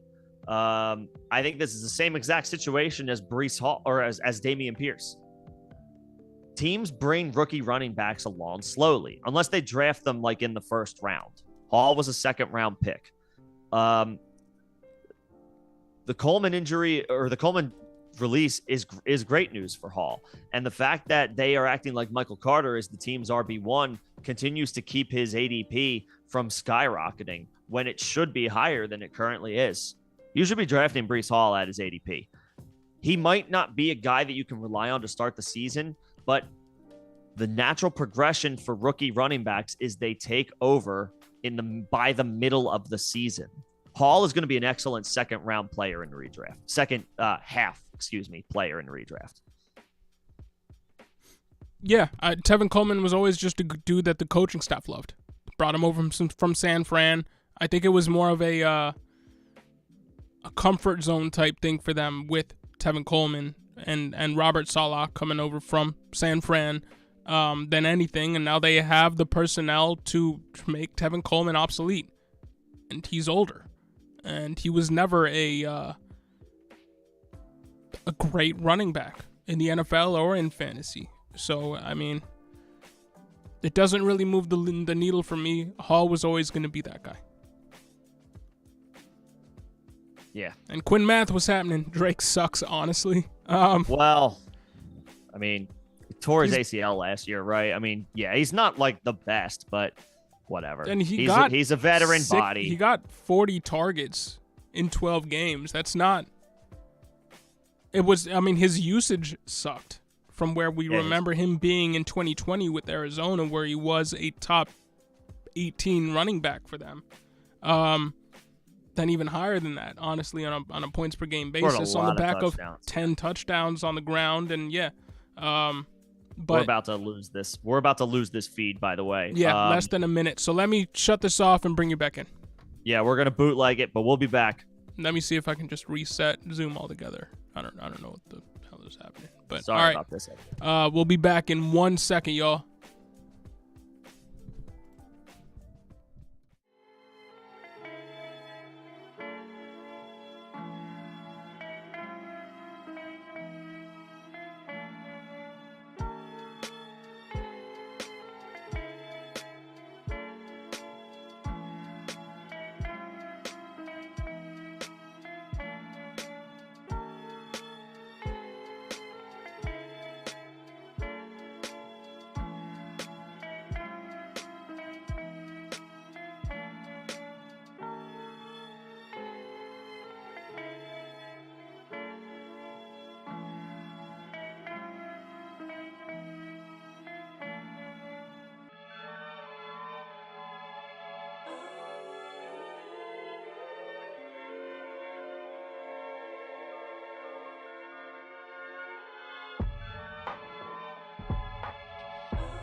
All right. Split screen. All right, I'm back. Nick has the invite, and he will be joining us very soon. Again, sorry for these technical difficulties. If it's not one thing, it's another. But Quinn, Drake doesn't suck. He's just... Running backs have a shelf life in fantasy, in the NFL. And Drake was a very competent running back for the majority of his early career, and now he's 28 years old, which happens to be the fall off for running backs. He doesn't suck. He's just kind of reached the end of the road as far as what typically happens with running backs. And Nick has joined us again, so there we go. What's good, man?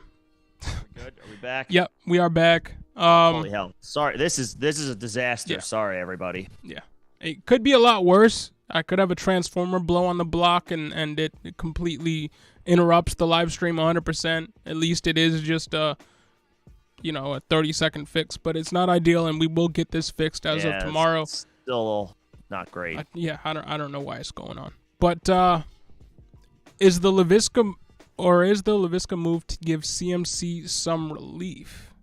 Nah, this is because the Panthers are desperate. There shouldn't be any need to give Christian McCaffrey relief. He's missed a ton of time this year, or the past 2 seasons. Like, he's full. He should be full go. He's only 25. He's not dead. This is a situation where it's like the Panthers are desperate for weapons. They don't have much behind DJ Moore. It's a depth move. So it I don't really know why the Jags did it, but I know why the Panthers did. Yeah. Jaws, oh dang, the Texans kept Ogunbowale over Mac too. Yeah, it's not a good look for Mac, but Mac will latch on somewhere. He did have a decent showing in the preseason. He will latch on somewhere. It just won't be as a, a 1B, 1A situation. He'll be a depth guy. How much is Ogunbowale getting paid? 2 years, $3 million. I mean, it looks like Mac was probably getting a little bit more on an average year basis. Okay, he's getting paid. He's got a base salary of 1.1, but I feel like that's around where Mac was. This move doesn't make a ton of sense to me. Maybe, as it turns out, Marlon Mack is more shot than the tape would have you believe. Yeah, or maybe, I mean, I don't know. I don't know. That doesn't make sense. I don't know. They were paying Mac like less than $1 million more than Daria Gumbawale.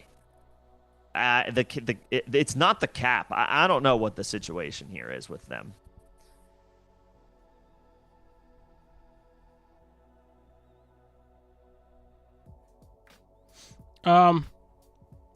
So, yeah, it's a weird situation. I hope Mac bounces back. I expect he will. But, I mean, also no guarantees for a running back coming off of a torn Achilles 2 years removed, who has been let go by now 2 teams. Yeah. Let go by the Colts after they gave him some run behind Jonathan Taylor, and now let go by the Texans. So no guarantees for Mac. I hope he bounces back and lands on his feet somewhere. We'll see. But this is also the most replaceable position in the NFL right now. So there's no guarantee that he does either. Yeah. It is weird that the Texans are doing this. And I do just want to say, like, this Pierce looks great right now. But I was saying earlier in the offseason, I don't expect this to happen, but like there is a non-zero chance that they just go out and draft another running back a little bit higher that pushes Dameon Pierce down to number 2. I was speculating that might be the case with Tyler Algiers in Atlanta. And depending on what happens with Pierce, it could be the same thing with Pierce. It could. We've seen that exact thing play out on the Seahawks with Chris Carson, the guy that we're comparing Dameon Pierce, or at least I am comparing Dameon Pierce to. What did they do when they had Chris Carson in year 2? They drafted Rashad Penny in the back of the first round, and it was a head-scratching move, but NFL teams do this kind of thing. They do. Do I expect that the Houston Texans to draft a running back in round 1? Absolutely not. But could they draft a running back in the 3rd round to muddy the waters for Dameon Pierce? Right, 2nd round to muddy the waters for Dameon Pierce in year 2? Absolutely. Look what happened to Devin Singletary. Zach Moss comes in, 3rd round pick in back-to-back years. And then they take a year off and draft a 2nd round pick in Zach Moss. Or in James Cook. Like, it happens. So in Dynasty, you do have to also factor that into the equation. Great redraft pick. Absolutely worth the 6th, 7th round pick. Somewhere around there. Depending on the how large your league is. But in Dynasty, sell. Yeah. Well, if you're contending, hold.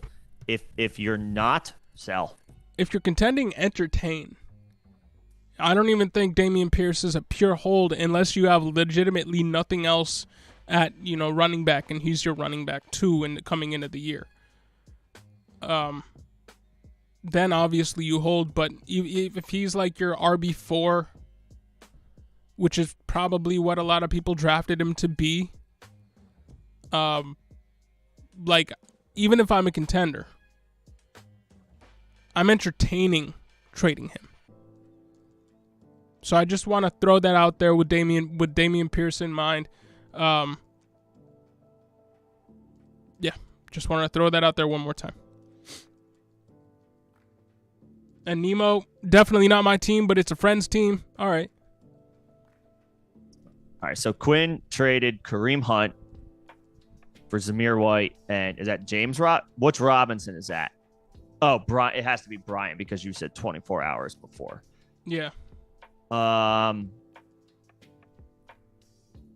Yeah, I mean, I know you're hype on Brian Robinson, and I know you've been hype on Brian Robinson. I know that's your guy. I don't see there's anything wrong with this, man. You got younger at a position. Is this Dynasty? It's got to be Dynasty. You got younger at a position, and you turned one guy into two guys. I mean, I like Kareem. It's possible Zamir White plays a similar role. I don't know that Zamir White is as good as Kareem Hunt. I'm going to go ahead and assume no. I don't even think they play a similar role because Zamir is much more of just a first and second down hammer than Kareem Hunt is. Just change of pace because Jacobs is going to start. Yeah, but I mean, I'm thinking in Dynasty, Kareem Hunt's a 27-year-old. In Dynasty, you're getting younger. Change up back, but you're doubling up. You're doubling up at running back and getting younger. So I don't see anything wrong with this deal. No, that's fine. Like this deal, to be honest with you. And if Kareem Hunt would be the piece that I would want for this season, though. Yes, if I'm a contender, I hope that I'm on the Kareem Hunt side of things, especially with Deshaun Watson only getting 11 games, and then look at what Kareem Hunt might have the possibility to do in the playoffs. Yeah. But I do not hate the Zamir White, Brian Robinson side of things. I actually,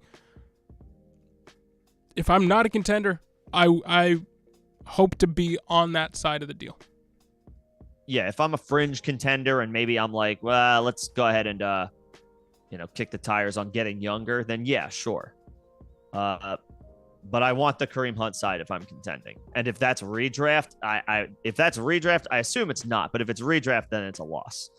Yes. I know you believe in Brian Robinson. It sounds like he might be back a lot sooner than anybody could have possibly anticipated. First, Ron Rivera said there's no timeline, which was not surprising at all as far as a return to football. But then they put him on the 53-man roster. If he was a surefire thing to miss the first 4 games, he'd be on the PUP list. I guess they still could put him on the PUP list. But they didn't. At least for now, they're carrying him on the 53. So that could be a fantastic sign that he's on the fast track to return to the field. It could be a formality to make a transaction later. We don't really know here. So I wouldn't be putting money on the rookie of the the odds just got longer. So yeah, maybe it's worth throwing $5 on his rookie of the year chances. The odds just got longer. If he does, you'll hit pay dirt. But I know Quinn's been on Brian Robinson. He has been for a while. Look, both of those guys could be their number one backs in 2023 for their teams. Be. Zamir with Josh Jacobs not getting picked up, that 5th-year option not getting picked up, and all the news that we've heard, the rumors that we've heard about how the team feels about Gibson, both of those guys could be their team's respective number ones. Yeah. So yeah, I don't hate that deal at all. I mean, Zamir was a 3rd-round pick, 4th. I don't know off the top of my head. Let me look. So he could go the way of Dameon Pierce as well, where the Raiders draft a 2nd-round running back next year. 4th-round pick. So he could also go the way of Dameon Pierce next year. Honestly, I expect them to, but he will be the 1st and 2nd down hammer / goal line back for this team. That is what they drafted him to do. Sure. They did not draft him to be a pass-catching running back. But if they draft a guy in the 2nd round, then he goes back to the role that he's in now. And with how good the 23 draft class projects to be for running backs and how deep it projects to be for running backs, that could be the case. But they could also pick up a third round draft pick and Devin Akane and just have him be the lightning to Zamir's thunder, and then we're not worried about Zamir White. I don't know how many of y'all know about Devin Akane yet, but it's not outside of the realm of possibility there. Yeah. So could be a situation where if you're rebuilding and you have Zamir, the second that Jacobs walks in free agency, flip Zamir for a first-round pick. I would also recommend doing that too. Like before the NFL draft. Yeah. Yeah. Something to think about. But Brian Robinson, I would say, is probably a good long-term hold because he was looking to take the job this year. So yeah. No, at the end of the day, sell Quinn on, at the end of the day, Quinn. Brian Robinson. At the end of the day, Quinn, this looks like a deal that I would have made. So there you go. Yeah. There you go.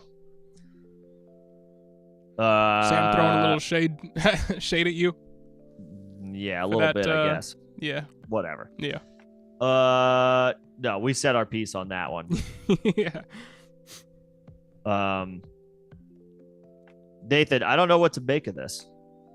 I don't know how I feel about Max Kellerman. I feel like he annoys me, but I appreciate, I guess, the and I am not the celebrity comp. I appreciate it because Keyshawn's dope, Hall of Fame running back, but or Hall of Fame receiver. A receiver, right? But thanks. Appreciate the celebrity comps. I mean, I will say this about Max Kellerman. I do think he's well-spoken, so I do appreciate that. Sometimes he says things. It could just be ESPN hot take things. But I will say I do think he's well-spoken, so I appreciate that. He's put in a position where he's getting paid to, hot take. Say certain things. Yeah. He verbalizes well, so I'll take that. Appreciate it. Brian Robinson Jr. winning Rookie of the Year. Hey. Yeah, I mean, like I said, how's that for a comeback Player of the Year? Well, with Rookie of the odds got longer, so throw $10 on it if you want to. Comeback Player of the Year too, man. If they're taking bets for that. Guess what? The odds on that one probably shrunk. True. Play the long odds. Big paydays. Arish Marani, what's happening? Yeah. How good is this team? PPR 12-man, pick 9. Mahomes. Hang on, where are you? Hang on, where are you looking? Did I jump too far down? Where did I? Arish, we'll get back to you. I jumped way too far down the chat. My chat jumped. I apologize. I got it. Michael Charnisky. What's going on, Michael? Where am I in this chat? All right, there we go. Yeah. Brady, Henry, Fournette, AJ Brown, Amon-Ra, Kittle, and Aaron Jones. I like that. Waddle, Juju, Kirk, Pollard, Dylan, J-Rob. Oh, it's 8-man. I was gonna say, no wonder it's like pretty stacked. First pick overall. Who did you take? Oh, you must have taken Henry. Okay. I mean, I would have taken McCaffrey. In the 8-man, it's tough to judge because in 8-man leagues, every team is pretty loaded. Stacked. Yeah, every team is pretty stacked. I probably would have taken McCaffrey. I definitely would have taken McCaffrey.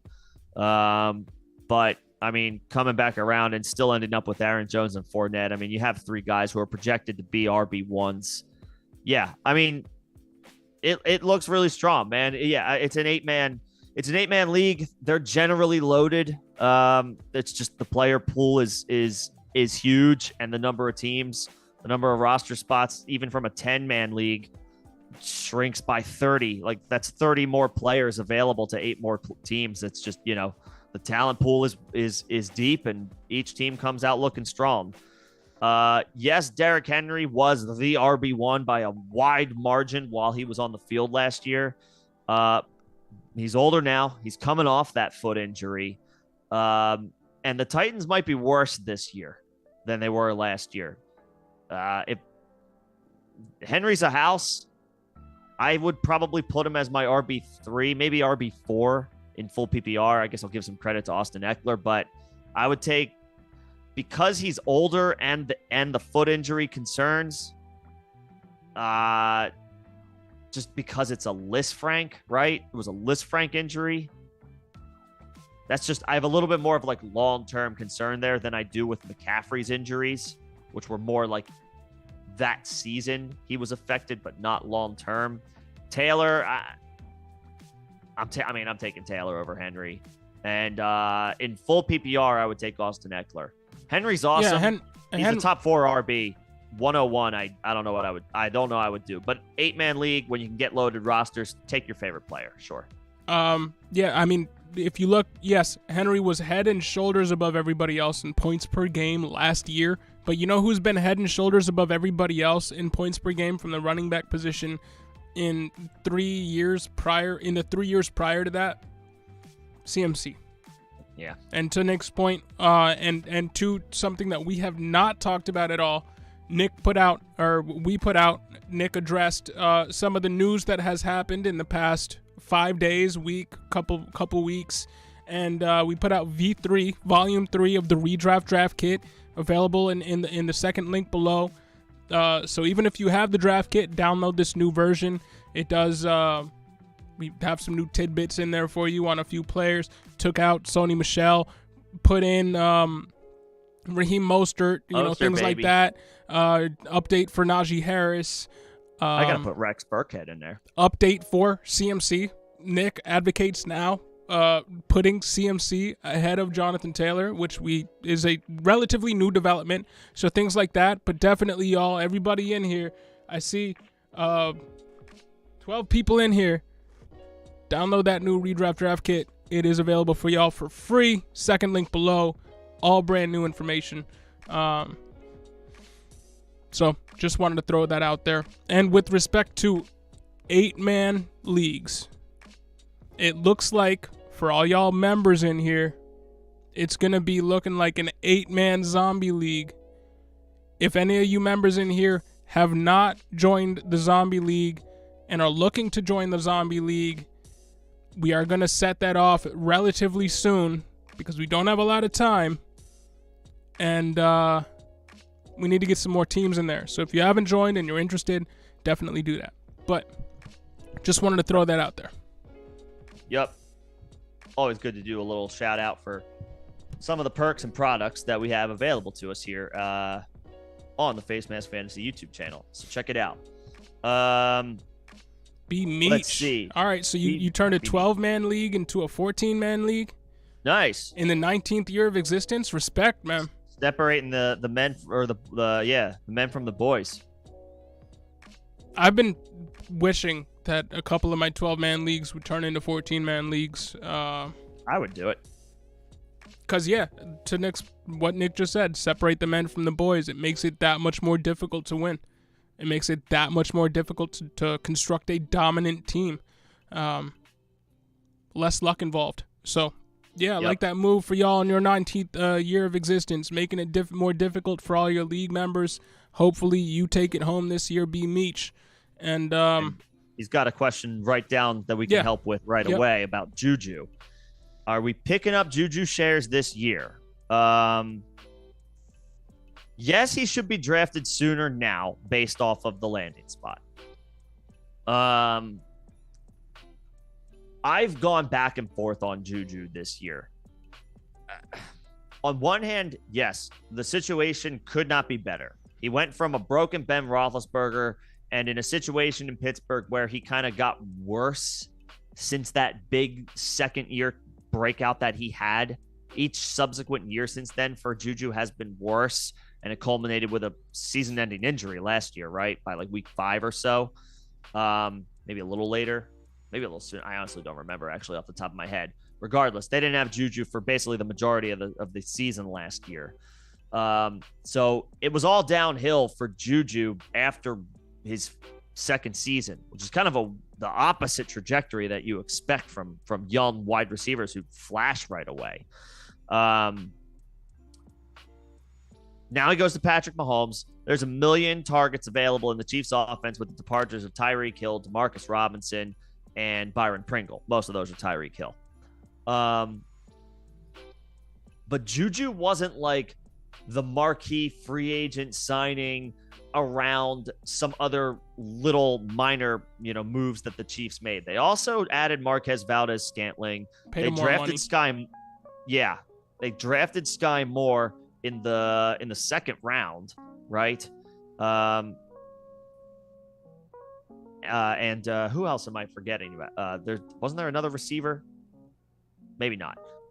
There was No. Justin Ross, but MVS, Juju, and Sky Moore were the big three they brought in to replace Tyreek. Okay. Yep. So the point remains, I'm a little leery on Juju in, say, like the 5th or 6th round. There's just other players I feel more strongly about, whether it's their opportunity or their talent. To the same point I had, yes, there's optimism about Juju's landing spot, but again, he got worse every year after that second year breakout. His advanced numbers couldn't hold a candle to the other two receivers in the lineup, Deontay Johnson and Chase Claypool, the last time he was healthy. I am leery about Juju despite the upgrade in situation. There's just lots of other guys around his ADP that I think I prefer to have. He'd have to fall to the bottom of that wide receiver run for me to want in. Yeah, he's being drafted around some guys that still project to be wide receiver ones for their team, and I like Juju about as much as Nick likes Juju, but the number one wide receiver for this team is Travis Kelce. Let's be real. You look at the other wide receivers being drafted around Juju.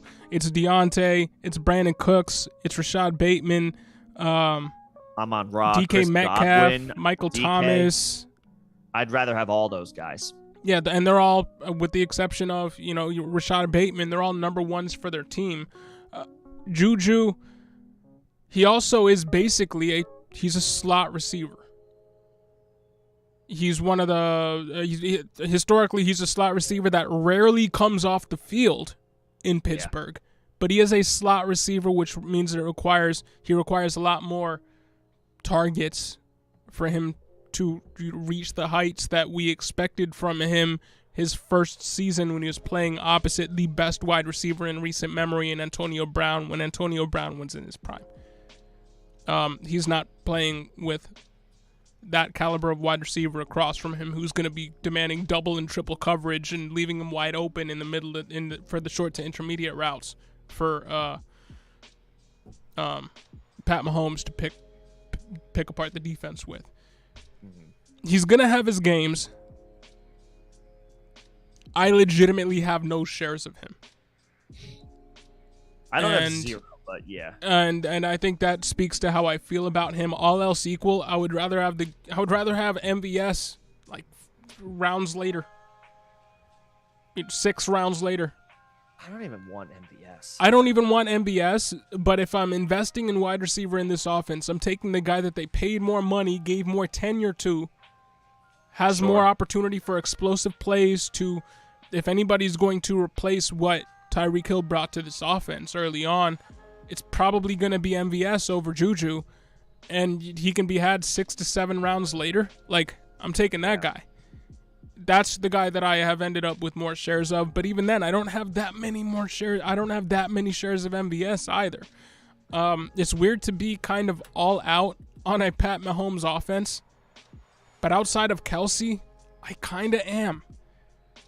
Because when you replace one guy's production with 3 guys,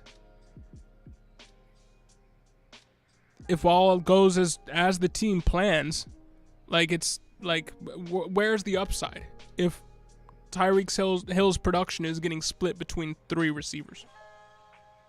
Right. Plus the maybe 100, maybe more combined targets Robinson and Pringle gave you. Like, it could be a somewhat even split. And in that scenario, I guess I'll take Sky Moore. Like, just take the cheapest guy. Yeah, I'm not crazy about these options. And Juju at his ADP does not excite me. Not with some of the other names around him that we mentioned. So no, I don't have a ton of shares. And I'm not bullish on Mecole breaking out because why hasn't he yet with Pat Mahomes at QB? I'm not bullish on. You want to talk about a guy I have zero. Mecole. Yeah, I can't go down that road. I won't go down that road. I've seen a flash play here and there. There's been too many games where he hasn't been on your fantasy radar to this point. Not since a rookie when he was a little bit more unknown. And even then, there were never times where he wasn't on streaming radars. It was just, he was wildly inconsistent and just hasn't given me any reason to believe that he can string together some usable weeks where I feel fine firing up in my flex. How often do you hear fourth-year breakout for wide receivers attached to Hall of Fame level QBs? That's why I'm not crazy about Marquez Valdez-Scantling, because he never broke out with Aaron Rodgers. But same thing with Mecole. They're two guys I don't want. Yeah. It's just they went out and at least paid Mecole money. Like they're just paid MBS money. They're just stuck with Mecole Hardman. So his yards per reception have dropped every single year he's been in the league too, which is not what you want to see. Yeah, and his touchdowns have too, 6 to 4 to 2. I'm not bullish on Mecole breaking out. I'm not touching Mecole. If he's successful, congratulations. It will be for somebody else's team. James Davis, you really think Isaiah Pacheco is going to surprise a lot of people? That dude has too much speed for an RB just to watch the last preseason game, or just watch the last preseason game against the Packers. Yeah, I mean he's surprised a lot of people just by being where he is right now. Yeah. That's a surprise to me, the fact that he almost relegated Ronald Jones to being off the roster. Now, it's a surprise to me that Ronald Jones is still on the roster, too. But in that last preseason game against the Packers, both Pacheco and Ronald Jones looked decent. Yeah. Because both are on the roster, it muddies the waters from both of them. I was kind of hopeful one would rise to the top as far as who's going to be the true number 2 to CEH. I don't know, man. Like, I like the intangibles and the athleticism that Pacheco brings. But I think he's more of like, I like him more in Dynasty as the 2023 RB2 than the 2022 committee back, which is what he is with Ronald Jones in the picture, because Ronald Jones is on a 1-year deal. So I don't think he's going to surprise a lot of people. He's already surprised a lot of people. And I wouldn't get my hopes too high just because a guy's attached to the Chiefs. We've seen this play out before. Don't let it happen to you again. Don't be overdrafting Pacheco in redraft leagues just because he's a hot name. But on the other side of the token, it's okay to just be a fan of a guy. So I respect that. Yeah, I mean, in redraft, he's got an ADP right now of around 130. In more competitive leagues, you're probably going to see him go a little higher than that. If he doesn't, then yeah, I might take a shot. Because Clyde hasn't shown a ton thus far. He was healthy in the playoffs last year, and Jerick McKinnon was in the game more and more frequently and first, like before CEH. So, yeah, it's possible he's the guy to have in this backfield. It could also be like a bit of a Baltimore situation where it's just kind of musical chairs and could be one guy any given week. Who knows? Could be Clyde, could be McKinnon, could be Pacheco here and there. They'll have a role. But officially in redraft, it might be frustrating to have one of these guys on your roster. I feel like it's going to be hard to predict the weeks that they do well. That being said, I guess if Clyde is still like the clear one, even though it's like that's not the same as some other teams' clear ones, I guess I'll still take a shot on him, maybe like in the 8th, 9th round, I guess. But I'm not I'm not super crazy about this backfield. It's just I don't know what to do with it. That's where I am with the Chiefs. Outside of Travis Kelce and Mahomes, I don't know what to do with this team. I don't know what to do with the players on this team. I'm not willing to, like take a stab at anybody on this roster with the hopes that it works out, because there is so much variance involved. It's a huge question mark at running back and receiver. So I'm kind of leaving it alone in favor of more solidified options. Real quick, we're getting the timer thing again on Zoom. This will take us up to 8:00 Eastern. I mean, I hate to shut this down early, but we're dealing with some nonsense right now that feels sloppy. I mean, do you want to restart? If people want us to restart, let's let it run out. Let's try to get back to the bottom of the chat. Let's get to the bottom of the chat as fast as we can. There's nothing we can do about this. Let's just keep them moving. We're gonna skip through some comments and focus primarily on just questions. We apologize. This is not great on our part. We'll hopefully I'm glad come this is back happening better now on Thursday rather than in season. But it sucks. We apologize. It is what it is. It'll be addressed as soon as tomorrow for the members and Thursday for everybody else. Yeah. All right. Now let's get to Arish. They're just asking how good the team is. From the 9 hole, 12-man, full PPR. You got Jamar Chase at 9? Hell yeah, man. Or that's what I assume you got. If you got him in the second round, that's ridiculous, because maybe if your Kamara was your first round pick. Either way, Jamar and Kamara, nice 1-2 punch there in full PPR. Pitts, Brees, Michael Thomas, I Mahomes. like that. I like this team in a 12 man. I like this team too. How I like did you the manage Brees this? pick. I like the Brees pick. I like Michael Thomas with Amari Cooper for depth in case Michael Thomas is slow out the gate, or just in general. I think Cooper gets peppered with targets this year, so I'm perfectly fine with that. Your bench is rookie heavy, so I don't love that. You ended up with Mahomes, so that's good. Potentially at like a bit of a discount here. Maybe in like the 5th round or so. Yeah. I like the squad. The bench is a little thin. And that is the case when you draft rookies in redraft. It just, you're kind of, if you're drafting too many rookies in redraft, you're going all in on hype, when sometimes it's best to just take the unexciting vet. Yeah. Because the unexciting vet lots of times leads to more fantasy points on a week-to-week basis. Yeah. It might look real sexy to have a Zamir White in the dubs, and if you get it right, you can always point to say, oh, look at this team, all these rookies, I knew this guy was going to be good, and that's kind of like an ego thing. But sometimes you got to just take your ego out of it when you're drafting, go for the vet, and take the easy money that a vet can afford you. But I like the starters for this team, and I like the top end of your bench. But at the depth there, it will be tested. You might end up dropping some of those guys for vets as soon as like week 2. Iron's got to drop 5 players from his roster. Why are you carrying 3 defenses, man? Drop 2 of them. I'm not crazy about any of those 3. Pick your favorite among the 3 and drop the other 2. I'm dropping Gus Edwards now. With Mike Davis and Kenyon Drake and J.K. Dobbins, I'd rather have Jeff Wilson, who is playing ahead of TDP.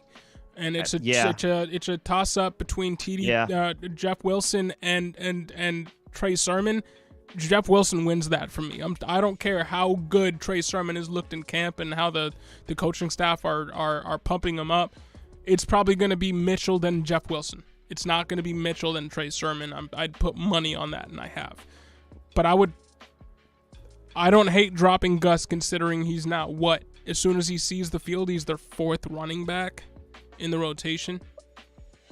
Maybe he ekes out Mike Davis late in the year and he's their number 3. But when has the number 3 for the Ravens running back rotation yielded fantasy results for you? Especially when at that point, that's when J.K. Dobbins should be really coming into his own too.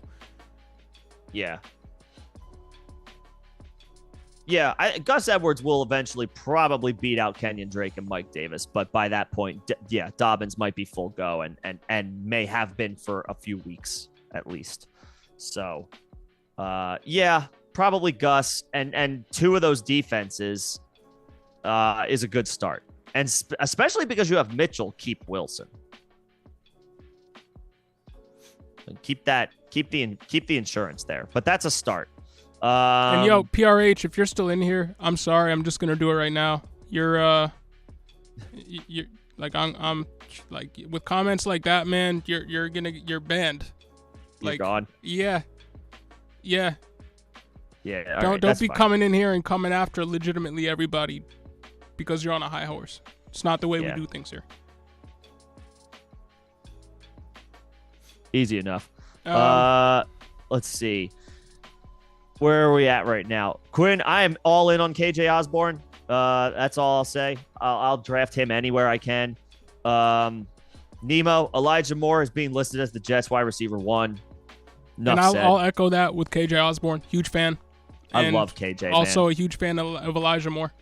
Yep, he's their guy this year. He's their wide receiver 1. I like Garrett Wilson. It appears he's a little bit more of their team's wide receiver 3. On the depth chart, Corey Davis is the team's 2. And I've been saying, draft Corey Davis late this offseason. But don't trade Ridley now. As soon as the season ends, Ridley's suspension is lifted, and he goes to another team to be their 1B, maybe 1A, whatever. Yeah. He's going to yield you more than a 25 second and third.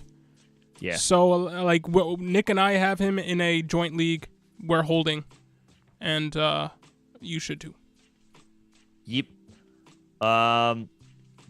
Nemo, I don't know. So they've been opening the Pomeranian. Underdog Fantasy's been opening the Pomeranian tournaments like on Mondays. So we'll keep an eye on it before the season next week. Before we get cut off, Stree Gaming? Is that I'm trying to pronounce the 3 like a number. I don't know. Game STRE Gaming or 3 Gaming. Sorry, I'm a fucking old man, I guess. In a 14-team PPR, pick 13. Do you take 2 elite wide receivers? Okay, so before I go any further, we might get cut off. No, we got a minute and 40 seconds, so just roll. Come back in. Give me the details of your starting lineup. Do you start 3 receivers? I see full PPR. Do you start 3 receivers or do you start 2 receivers? That's a small detail that goes a long way in giving you my answer. And we are going to reset this. So again, sorry about this. We'll be right back. Sorry we have to keep doing this. Probably the last.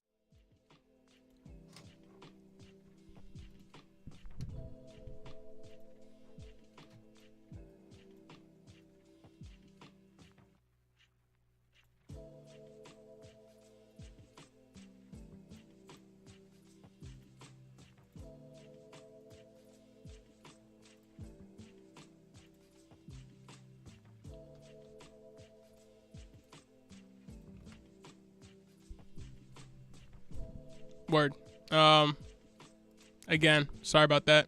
Nick will be joining us real soon. But all right, let me see if I can answer any more of these. What's a good offer for Mahomes in 1 QB dynasty? Should I post roster and picks or just post in the Discord? For 1 QB dynasty,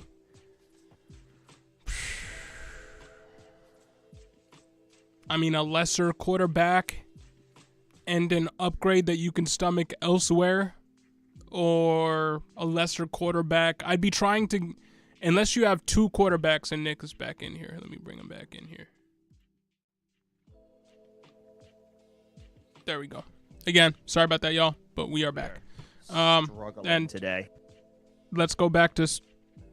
We can't go back to Street Gaming's question because we're still waiting. I went down to Nemo's question about 1 QB dynasty. What's a good offer in 1 QB dynasty for Mahomes? I'm saying a lesser quarterback and either a first round pick and an ascending young player or a first round pick. Yeah, either a player that was a first round pick in 2022, maybe even 2020 and maybe even 2021, and or a lesser quarterback. Or a You know what I mean. You know what I mean. You believe the Chiefs will be hitting? Yeah.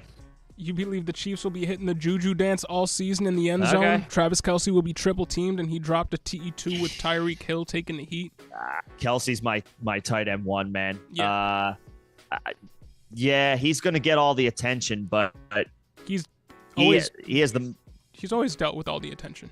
Yeah, I know Tyreek is not there anymore, but he has the most continuity, familiarity, the longest connection, whatever you want to call it, with Mahomes. Kelce's going nowhere as a top 2 option this year, and for me, he goes right back up to my tight end 1 for the season. I understand. I mean, I guess maybe Mark Andrews is your tight end 1. I'm not going to fight that badly, but I have Kelce tight end 1, and I'm taking him a full round ahead of Mark Andrews in most 10 and 12 team situations. And I'm not scared off by the age. Yeah, I mean, you look, and no. I'm comparing them because if there's one player that you can compare to Rob Gronkowski, it's Travis Kelce. Rob Gronkowski in his age 23 season last year with reunited with Tom Brady again was a top 3 option coming off of the bench because he's just that guy. And that's what Kelce is, but Kelce isn't dealing with any continuity issues. He's 100% healthy. Yes, he dipped down to TE2 last year, but he was tight end 1 in 5 years straight. Like, you don't fade Kelce at your own peril. And I know you're not fading him a lot. You're bringing him down to number 2, but fade Kelce at your own peril. Yeah, I'm not doing it. You shouldn't either. And Street 3 says it's a 14-team PPR, 2 running back, 2 wide receiver, and a flex. Okay, yeah. So I want 1 running back, at least. Hero because RB. Because I only have to. Well, no, with your first 2 picks, I want 1 running back. To me, that still qualifies as hero RB. Sure, yeah, sure, but I'm not going elite wide receiver because it's easier to fill only 2 wide receiver spots as opposed to 3. My all running backs get a bump up in priority level when you only have to start 2 receivers. So for me, unless your 2 elite receivers at the turn are like Jamar Chase and Stephon Diggs, I need 1 running back from those first 2 picks. Yeah, I mean, the dead zone is called the dead zone for a reason. You can find solid running backs in there, but this year more than any year, hero RB, get 1 running back in the first 2 rounds, and then hammer wide receiver with the other pick in the first 2, and then until probably around the 4th, 5th round. Fifth round for me. There's a cursor next to my head. Third, what? On the screen. That's awesome. Yes. All right. Zoom is just fucking up all over the place. Juju still had Joshua Little. Juju still hasn't shown he can be a wide receiver 1, QB or no QB. Could take a chance on him, but there may be value elsewhere. Amon-Ra, Michael Thomas. I mean, there are other names too. Brandon Cooks, I would much rather have. Rashad Bateman, I would much rather have. If Allen Robinson falls, I would much rather have him. Nick loves Jerry Jeudy. He would rather have Jerry Jeudy, I believe. Yes. Yeah, so, I would. Yeah, there are a bunch of names that both of us... Deontay, absolutely. I would much rather have pretty much every single one of those names than Juju. If all of those names aren't there, then honestly, I'm going to another position. I might be taking like AJ Dillon. Yeah. Like that's how I basically have no shares of Juju, because that is what is happening in every single one of my drafts. I'm going elsewhere if Juju's on the board, either to other wide receivers drafted around him or to running backs. Yeah. D-Franchise, what's happening, man? Thoughts on Jalen Reagor if he gets traded? I'm going to leave this to Nick because he is a huge Jalen Reagor fan. Yeah, something like that. So the rumor that I saw earlier was that if he gets traded, the team that could be on the phone with the Eagles is the Vikings. If that happens, I feel no different about him because he's buried behind Justin Jefferson, Adam Thielen, and KJ Osborne in that scenario. He's battling with Amir Smith-Marset for the team's wide receiver 4 position. And Jalen Naylor or Jordan Naylor. Well, yeah, he's probably ahead of like Naylor, but Amir Smith-Marset, they'd battle for the number 4 spot. Maybe Rager would have a leg up because he's a first-round pick. Amir was, I think, a 5th-round pick. Regardless, let's see where he lands. If he lands somewhere, at this point, I'm not sure he does. He's a first-round pick with an extreme sunken cost if you trade him.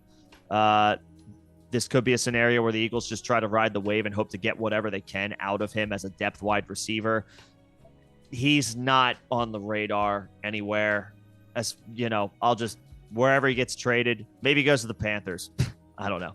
Or what's a thin receiver core? Right now, the Bucks. Yeah. Nah, Evans, Godwin. Evans, Julio, Godwin, Gage. Well, I said right now. Oh, right now. Yeah, it's Evans and Julio. They just cut Tyler Johnson. They waived Tyler Johnson. Jalen Darden ain't a whole lot of much. So like, I'm just throwing. You asked. I'm just throwing a name out. But either way, it really doesn't matter where he goes. I'm not in. Nah. And yo, Quinn, much appreciated, man. Much appreciated. Yeah. We're again sorry for the technical difficulties, though they will be fixed. They are not a fixture of this channel and of our live streams. It is a one-off for today, and I'm still confused as to why it's happening. Because I legitimately, the first time it happened, went to look at my email to see if I got the confirmation that like the payment went through and it took, and I did. It's sitting in there, but for some reason it's not reflecting on our streaming computers live streams. We should download this video, send it to them, and ask for a refund. But anyway, that's our problem, not yours. Absolutely. But anyways, thanks, y'all. Thanks both Quinn and D-Franchise. Yeah, appreciate the kind words. We intend to have this completely clean as we move into the season. Opinion on Ramondre Stevenson breaking out this year. Chip, thanks for joining us. Yeah. I feel like do you want to take first crack at this? I took the Rager one. I mean, I think he's gonna have around 800 yards, 20 receptions for maybe another 150 to 200 yards. And I think the touchdown distribution between Harris and Ramondre Stevenson will be a lot more even this year. And I think that's where you're going to see Ramondre Stevenson's real value come from. Last year, Damian Harris, 13 total touchdowns. This year, I think it's going to be a lot more even of a split. I think Damian Harris and Ramondre Stevenson are pretty equal when it comes to what they offer their team. I think they're both solid rushers. Ramondre Stevenson is built a little bit more to be, used on the goal line, but he's also a very good pass catcher. They obviously see him as their future. So there's a possibility that there's an edge to Ramondre Stevenson somewhere, but on the other side of the coin, they're going to want to run Damian Harris into the ground in his last year of his contract, because it's like, all right, just go out there. We're going to run you into the ground. We don't care about your future health. Just go out there and put your body on the line for us. That's where they're going to be at with Damian Harris, because they don't care what happens post-2022. So I think it's going to be real even. It's going to be a true 1-2 punch. We've seen this from the Patriots in the past. Nobody's going to have, 20 touchdown upside like with LeGarrette Blount back in the day or whatever. I think it was 20 touchdowns. Was it 18? Whatever it was. I was 18. honestly surprised Damian Harris got to 13 last year. This year, I could see both of them splitting, having 8 and 8. With the pass game options on this offense, with Tyquan Thornton going down with an injury, with their number one receiver being Devontae Parker, like, It's going to be the running. The running backs are going to pick up the majority of the fantasy points for this team. And I could see them both being low-end RB2s that are going to somewhat cannibalize each other's value, but still both be usable on a game-to-game basis. Yeah. I'm not expecting what Javonte and Melvin Gordon were last year, which was legitimately back-to-back in the rankings in the teens. But maybe they're a lesser version of those two, and, you know, they're 20 and 21. 21 and 22. Something like that. I think that's where they're both going to end up. Yeah. They're each going to have their weeks. It's going to be hard to predict. But Ramondre's good. I mean, he showed it last year. He can play. He's got a little Derrick Henry to his game. Not saying he's Derrick Henry, but he's got some Derrick Henry to his game. Let's put it this way. We look at most fourth-round running backs and think, you know, these guys are going to be supplanted within a year, maybe two. Feels like the league should not have allowed Ramondre Stevenson to fall to the fourth round of the NFL draft. And this is what happens when teams start devaluing the running back position. We're going to see a lot of running backs that fall to the third and fourth round that would have in past years be second and third round picks be undervalued by fantasy and the NFL community. Yep. Somebody posted their FIFA Ultimate Team squad. Yeah. We can't help them, but wish them the best of luck. Yes. Nemo, this is my Carr Fields Mac Jones team. Nick has a little hand by his head. Hey, yeah, this was the Ridley trade. Or no, this was the Mahomes trade. Right, sorry. Carr, Ridley, and a 23 second for Mahomes and a 24 second is good. When you're giving up Mahomes, no. No, even in one quarterback. No. You're not giving up that. You shouldn't be giving up any picks with Mahomes. You should be getting all the return. And honestly, they could add that second onto their end. Like Carr, Ridley, and a 23 and 24 second for Mahomes would look more even to me. And even then, I'd be pushing for a first. Yeah. It's one of the premier quarterbacks in Dynasty. But if you could replace Ridley with Drake London, if it's Carr, Drake London in 2 seconds in back-to-back seasons, then I think harder about that because Drake London is so much younger than Ridley, like 6 years younger than Ridley. So honestly, I would put that in to the stipulations right now. I would hit the person back and say, I don't want Ridley, I want London, straight up. Yeah. And then work on the particulars. Try to take the second off of your end of the deal and put it onto theirs.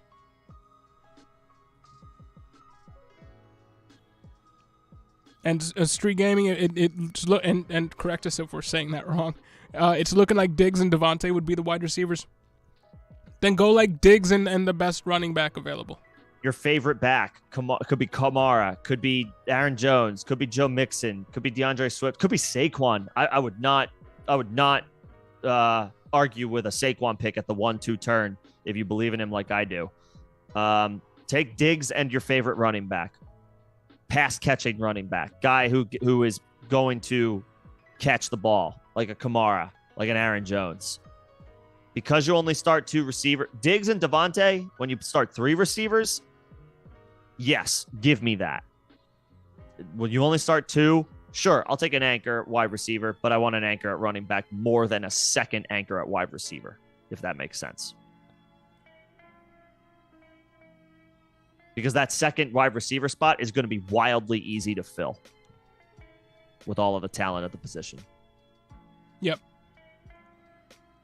And I don't know if I'm that high on Drake London in year 1, but he has the talent to do it. He has the talent to do it. I don't know if he has the quarterback to do it, and that's the question mark with Drake. He has the talent for 1,000 receiving yards and 10 touchdowns. Does he have the quarterback to do that for him, especially when last year we saw Matt Ryan fail to reach 4,000 passing yards for the first time in 11 seasons? something is a little bit broken there. And Mariota and Ritter, despite what they did in the preseason, aren't the quarterbacks at this point in the game to change it. They need more, especially because Kyle Pitts is there. And if anybody's going to reach 1,000 receiving yards and 10 touchdowns over Drake London, it's going to be Kyle Pitts. But he has the talent. I'd say like 800 to 900 yards and maybe 5 scores. Yeah. But year 2, I could absolutely see that for Drake London. And that's not and that would not be an indictment on London. It would probably be pretty impressive relative to the expectations we have for this Falcons offense, which is they're not going to on a case by case, game by game, drive by drive basis, they're not going to be good. JJ McVay, what's happening, man? 10-team PPR. The team is Jonathan Taylor, Aaron Jones, and Zeke. Wide receivers Tyreek and Pittman. Got offered 2 trades. Pretty damn good. If you accept, the new team would be Derrick Henry, Aaron Jones, and Saquon. Wide receivers Devontae Adams and Pittman. I like Devontae Adams more than Tyreek. Yes. And moving from Zeke to Saquon, keeping Aaron Jones and moving from Jonathan Taylor to Derrick Henry seems like a win for me. Yes. Yes. Yeah. I'm doing that. Yep. I am doing that. If you can, JJ, if that's on the table, do that right now.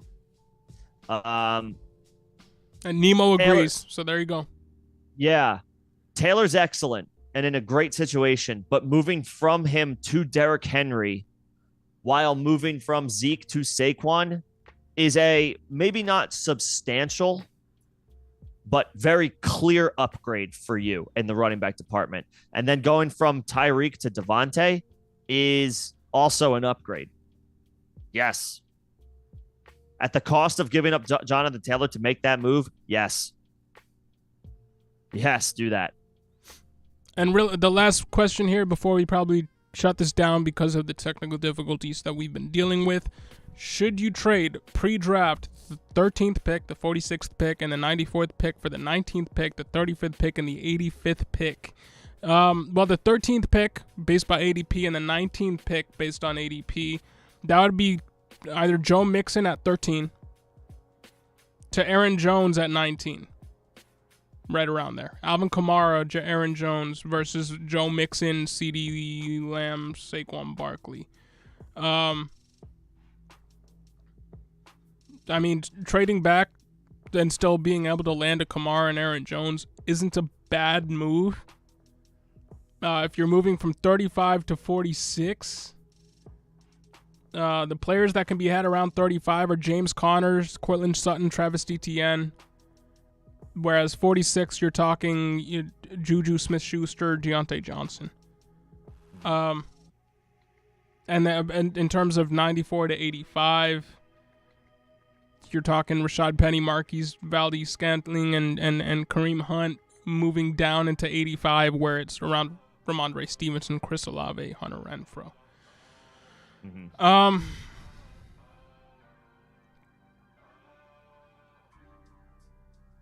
To me, I have my guys. Like I have, and especially at the top end of the draft, I have the players that I want to end up with. To me, this comes down to preference. If you think you can trade back, make your depth better, and trade back and still get a guy that you like in the second round, then go for it. I guess. Like I don't have an issue with that if you like at the end of the day the return that you're getting. You know your league mates, you know how they draft. And going from a Joe Mixon to an Aaron Jones, Alvin Kamara isn't a drop off. Isn't much of a drop off. So and you're getting better depth at that point. Deluxe Crane, I don't know if you're like on the clock, but if we have to provide a quick answer, give me Amon-Ra over Dameon Pierce without knowing anything else. Yes. We can elaborate if you would like, but if you need a fast answer, Amon-Ra. Nemo, as for your situation, I think I would do the deal. Because you're moving back 6 spots to theoretically still get an RB1 while moving up almost 10 spots in 2 different areas. I think I would just. I think I would. I think I would do it. That's like the way I rationalize it.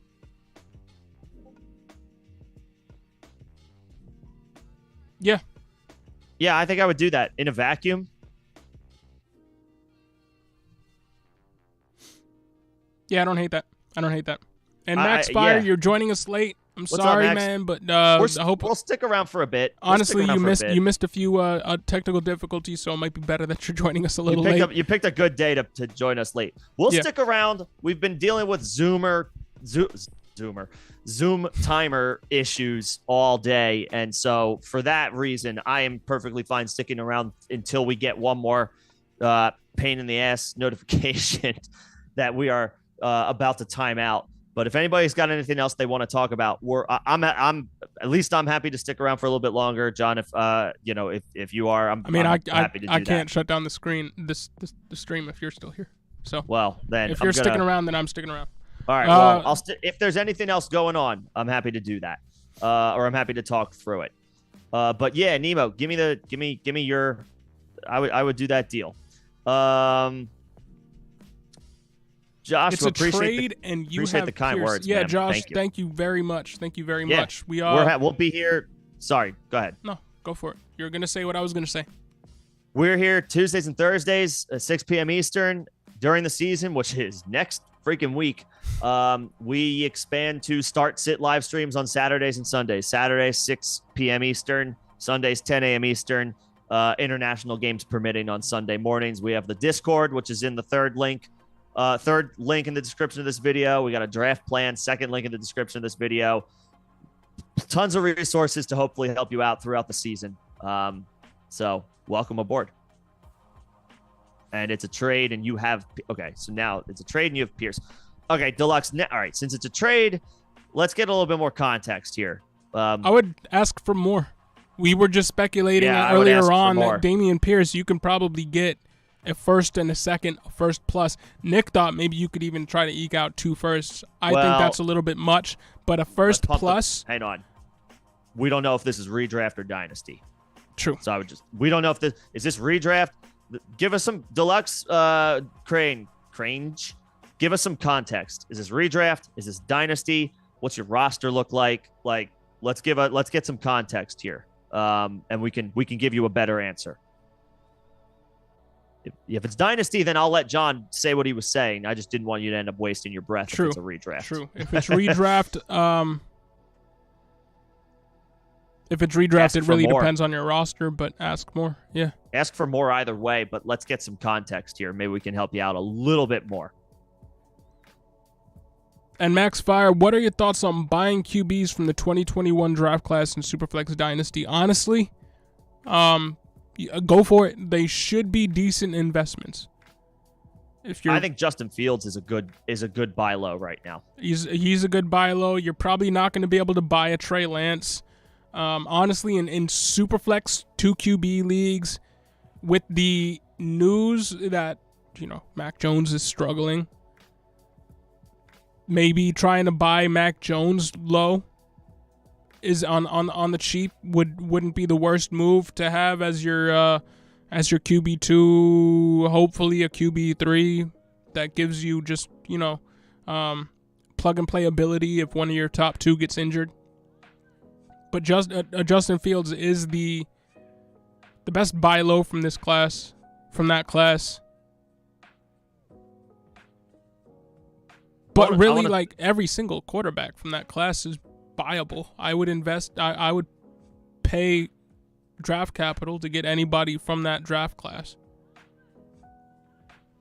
So I want to talk about Trey Lance. I'm actually happy that Max, you brought this up because I want to talk about Trey Lance. Go for it.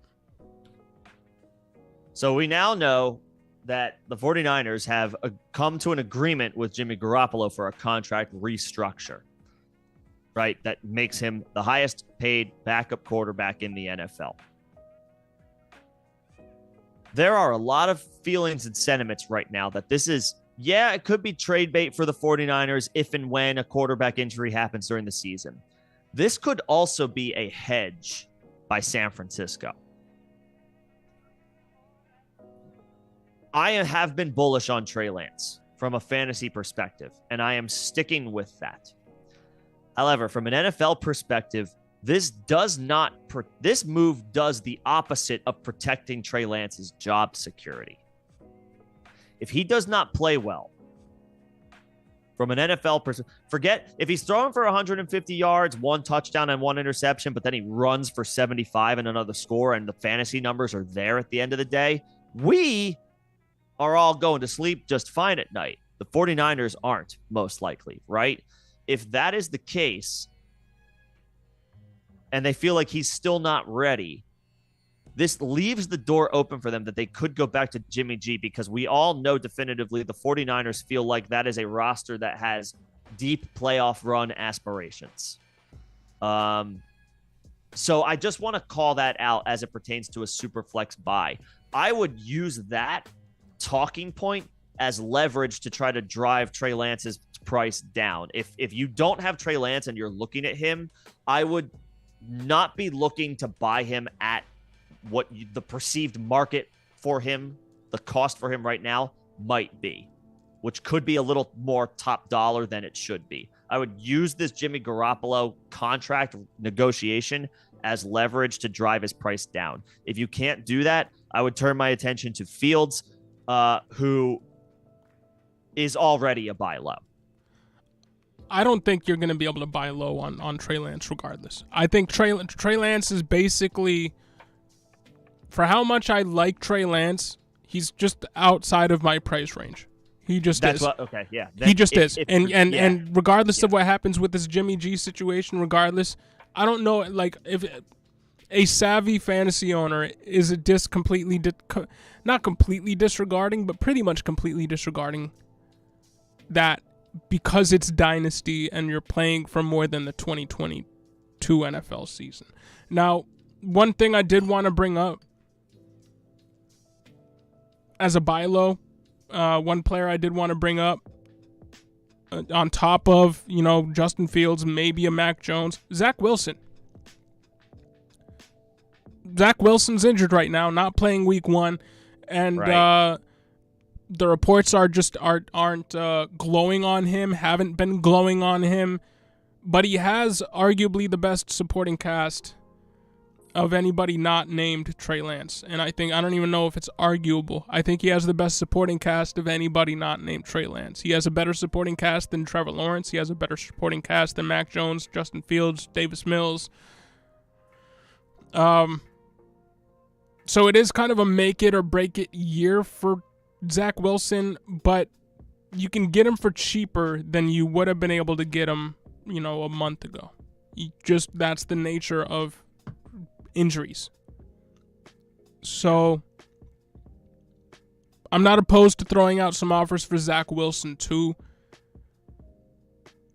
I also like Trevor Lawrence. I just think for the most part, people are still a little bit too high on Trevor Lawrence for what the price will be. Because everybody is still right. They all think of him as and maybe rightfully so, that still the next, top tier guy to enter the league. But you can get Mac Jones on a little bit of a discount. You can get Justin Fields on more than a little bit of a discount, and you can get Zach Wilson on a discount. And if you believe in Davis Mills, there are reasons not to, but if you believe in Davis Mills, you can get him for pretty damn cheap. So if you just need a QB for this season to be your QB3, and you're willing to just roll the dice, you can go the Davis Mills route. Now, there's a better chance than not that he just ends up being a backup by 2023, and we just got this stupid Zoom message. So we will be probably shutting down within the next 10 minutes. But with the way we expect the Houston Texans season to go, which is basically in the tank from game 1, they're going to be playing from behind. A lot of garbage time, but won't lead to a lot of wins. There's a non-zero chance Davis Mills becomes a backup as soon as 2023 to a CJ Stroud, to a Will Levis, to a Bryce Young. But if you need a QB for 2022, there are worse players to invest in. And if you want to take a long shot, Sam Ehlinger looked great in the preseason. That's the preseason, and he is still that team's third stringer. Yeah, he's behind Nick Foles. Right, but if you want to throw a late future third to get Ehlinger on your squad, to throw him on your taxi squad if you have one, or if you have 30-man rosters and you got a couple of roster spots to burn, and you're just looking for some lottery ticket quarterbacks, I wouldn't hate anybody's move to go get a Sam Ehlinger right now for, a couple of fourths, late future third. Yeah, dirt cheap. Just take a shot on a potential long-term project. Kellen Mond just got cut by the Vikings. Don't go after him. Kyle Trask is still only 23. Don't go after him. But he's behind Tom Brady, and by all accounts hasn't looked that great. He'll be behind whoever the Bucs' next quarterback is after Tom Brady as well. Right. It won't be Kyle Trask. But basically the targets 1 through 4, I would say: Fields, Wilson, Mac Jones, Davis Mills, then and if Lance you want to and throw, Lawrence. if I'm just kind of leaving them out because I think they're the price is too high. You're gonna have to pay too much. I mean, you're gonna have to pay too much. Make the call. Ask the question. You never know who falls out of favor with who. But yeah, I'm assuming those guys are gonna, despite the poor season from Lawrence and the unknown that is Lance, that's gonna keep their dynasty, the people who have them rostered, from selling low because the investment is way too high for both, most likely. But what do we think about T-Law and Superflex Dynasty? We think he's got a chance to be real good in this league. He has a chance to rise up to be a top 12 quarterback in this league. Yeah. Honestly, I'm not 100% sold on his weapons, but he should have better weapons as soon as next year. I mean, Marvin Jones they're isn't fine long for the team. Christian Kirk will be the number one for a while, but they should draft somebody very soon. I mean, I will just say, like, Lawrence has nowhere to go but up because they'll be running a professional team this year. The Jaguars were a joke last year. They were an afterthought. They were a joke under Urban Meyer. They were not a professional football team last year. Just from that perspective, that intangible, Lawrence will be better. Yes. Because he's not going to have a clown show as his head coach. Like sometimes we got to take like numbers and personnel off the table and just take a step back and like look at the situation. There was no greater clown show in the NFL last year, all due respect to Matt Nagy, than the Jacksonville Jaguars. Just from that perspective, they will be a more effective and efficient offense. So if the Trevor Lawrence, whoever has Trevor Lawrence rostered, isn't taking that into account, and you could trade, like, say, a 2024 first for him, then yeah, I assume that's not going to be enough, though. No. Make the call. If somebody does that move, that's highway robbery. I think T-Law at the end of the day is going to cost too much for anybody to buy him, unless you just have but make the call. Unless you just have like a ton of draft picks.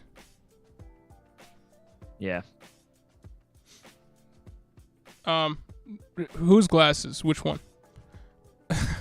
Dominic S. just had a 10-man PPR league, and I made a few trades. Current team is Lamar, Javonte, Breece Hall, Justin Jefferson, CeeDee Lamb, Kelsey, St. Brown. Got a solid bench too. Penny, Bateman, Stevenson, Stafford. Hey, great job. Got a chance to win that one, man. Very solid team. Looks like a winner. Got CeeDee, Kelsey at the one. Or wait, how the hell did you pull that off? Jefferson and then only made a few trades. So you made a few. Oh, yeah. I didn't see the few trades part. Yeah. Yeah. I'd say those trades paid off. Looks like a winner. And Jason Fuhrer, what's happening, man? Have you guys What's up, talked about Jason? Madison being involved in trade talks yet? Do you have any thoughts on the backups, Ty Chandler or Kene Nwangwu? The backup to own is Ty Chandler. Look at what he did in the preseason. The guy was electric. Now, is he a future workhorse? No. He's not. But if Madison does get traded, which I'm not really projecting, because now you do have guys like Marlon Mack out there that can be had for no draft capital investment, stuff like that. Then I do expect it to be Ty Chandler. Kene Nwangwu is a super athletic special teamer type. That is kind of where he will live. Ty Chandler is the new regime's pick, whereas Kene Nwangwu was a holdover from the old regime.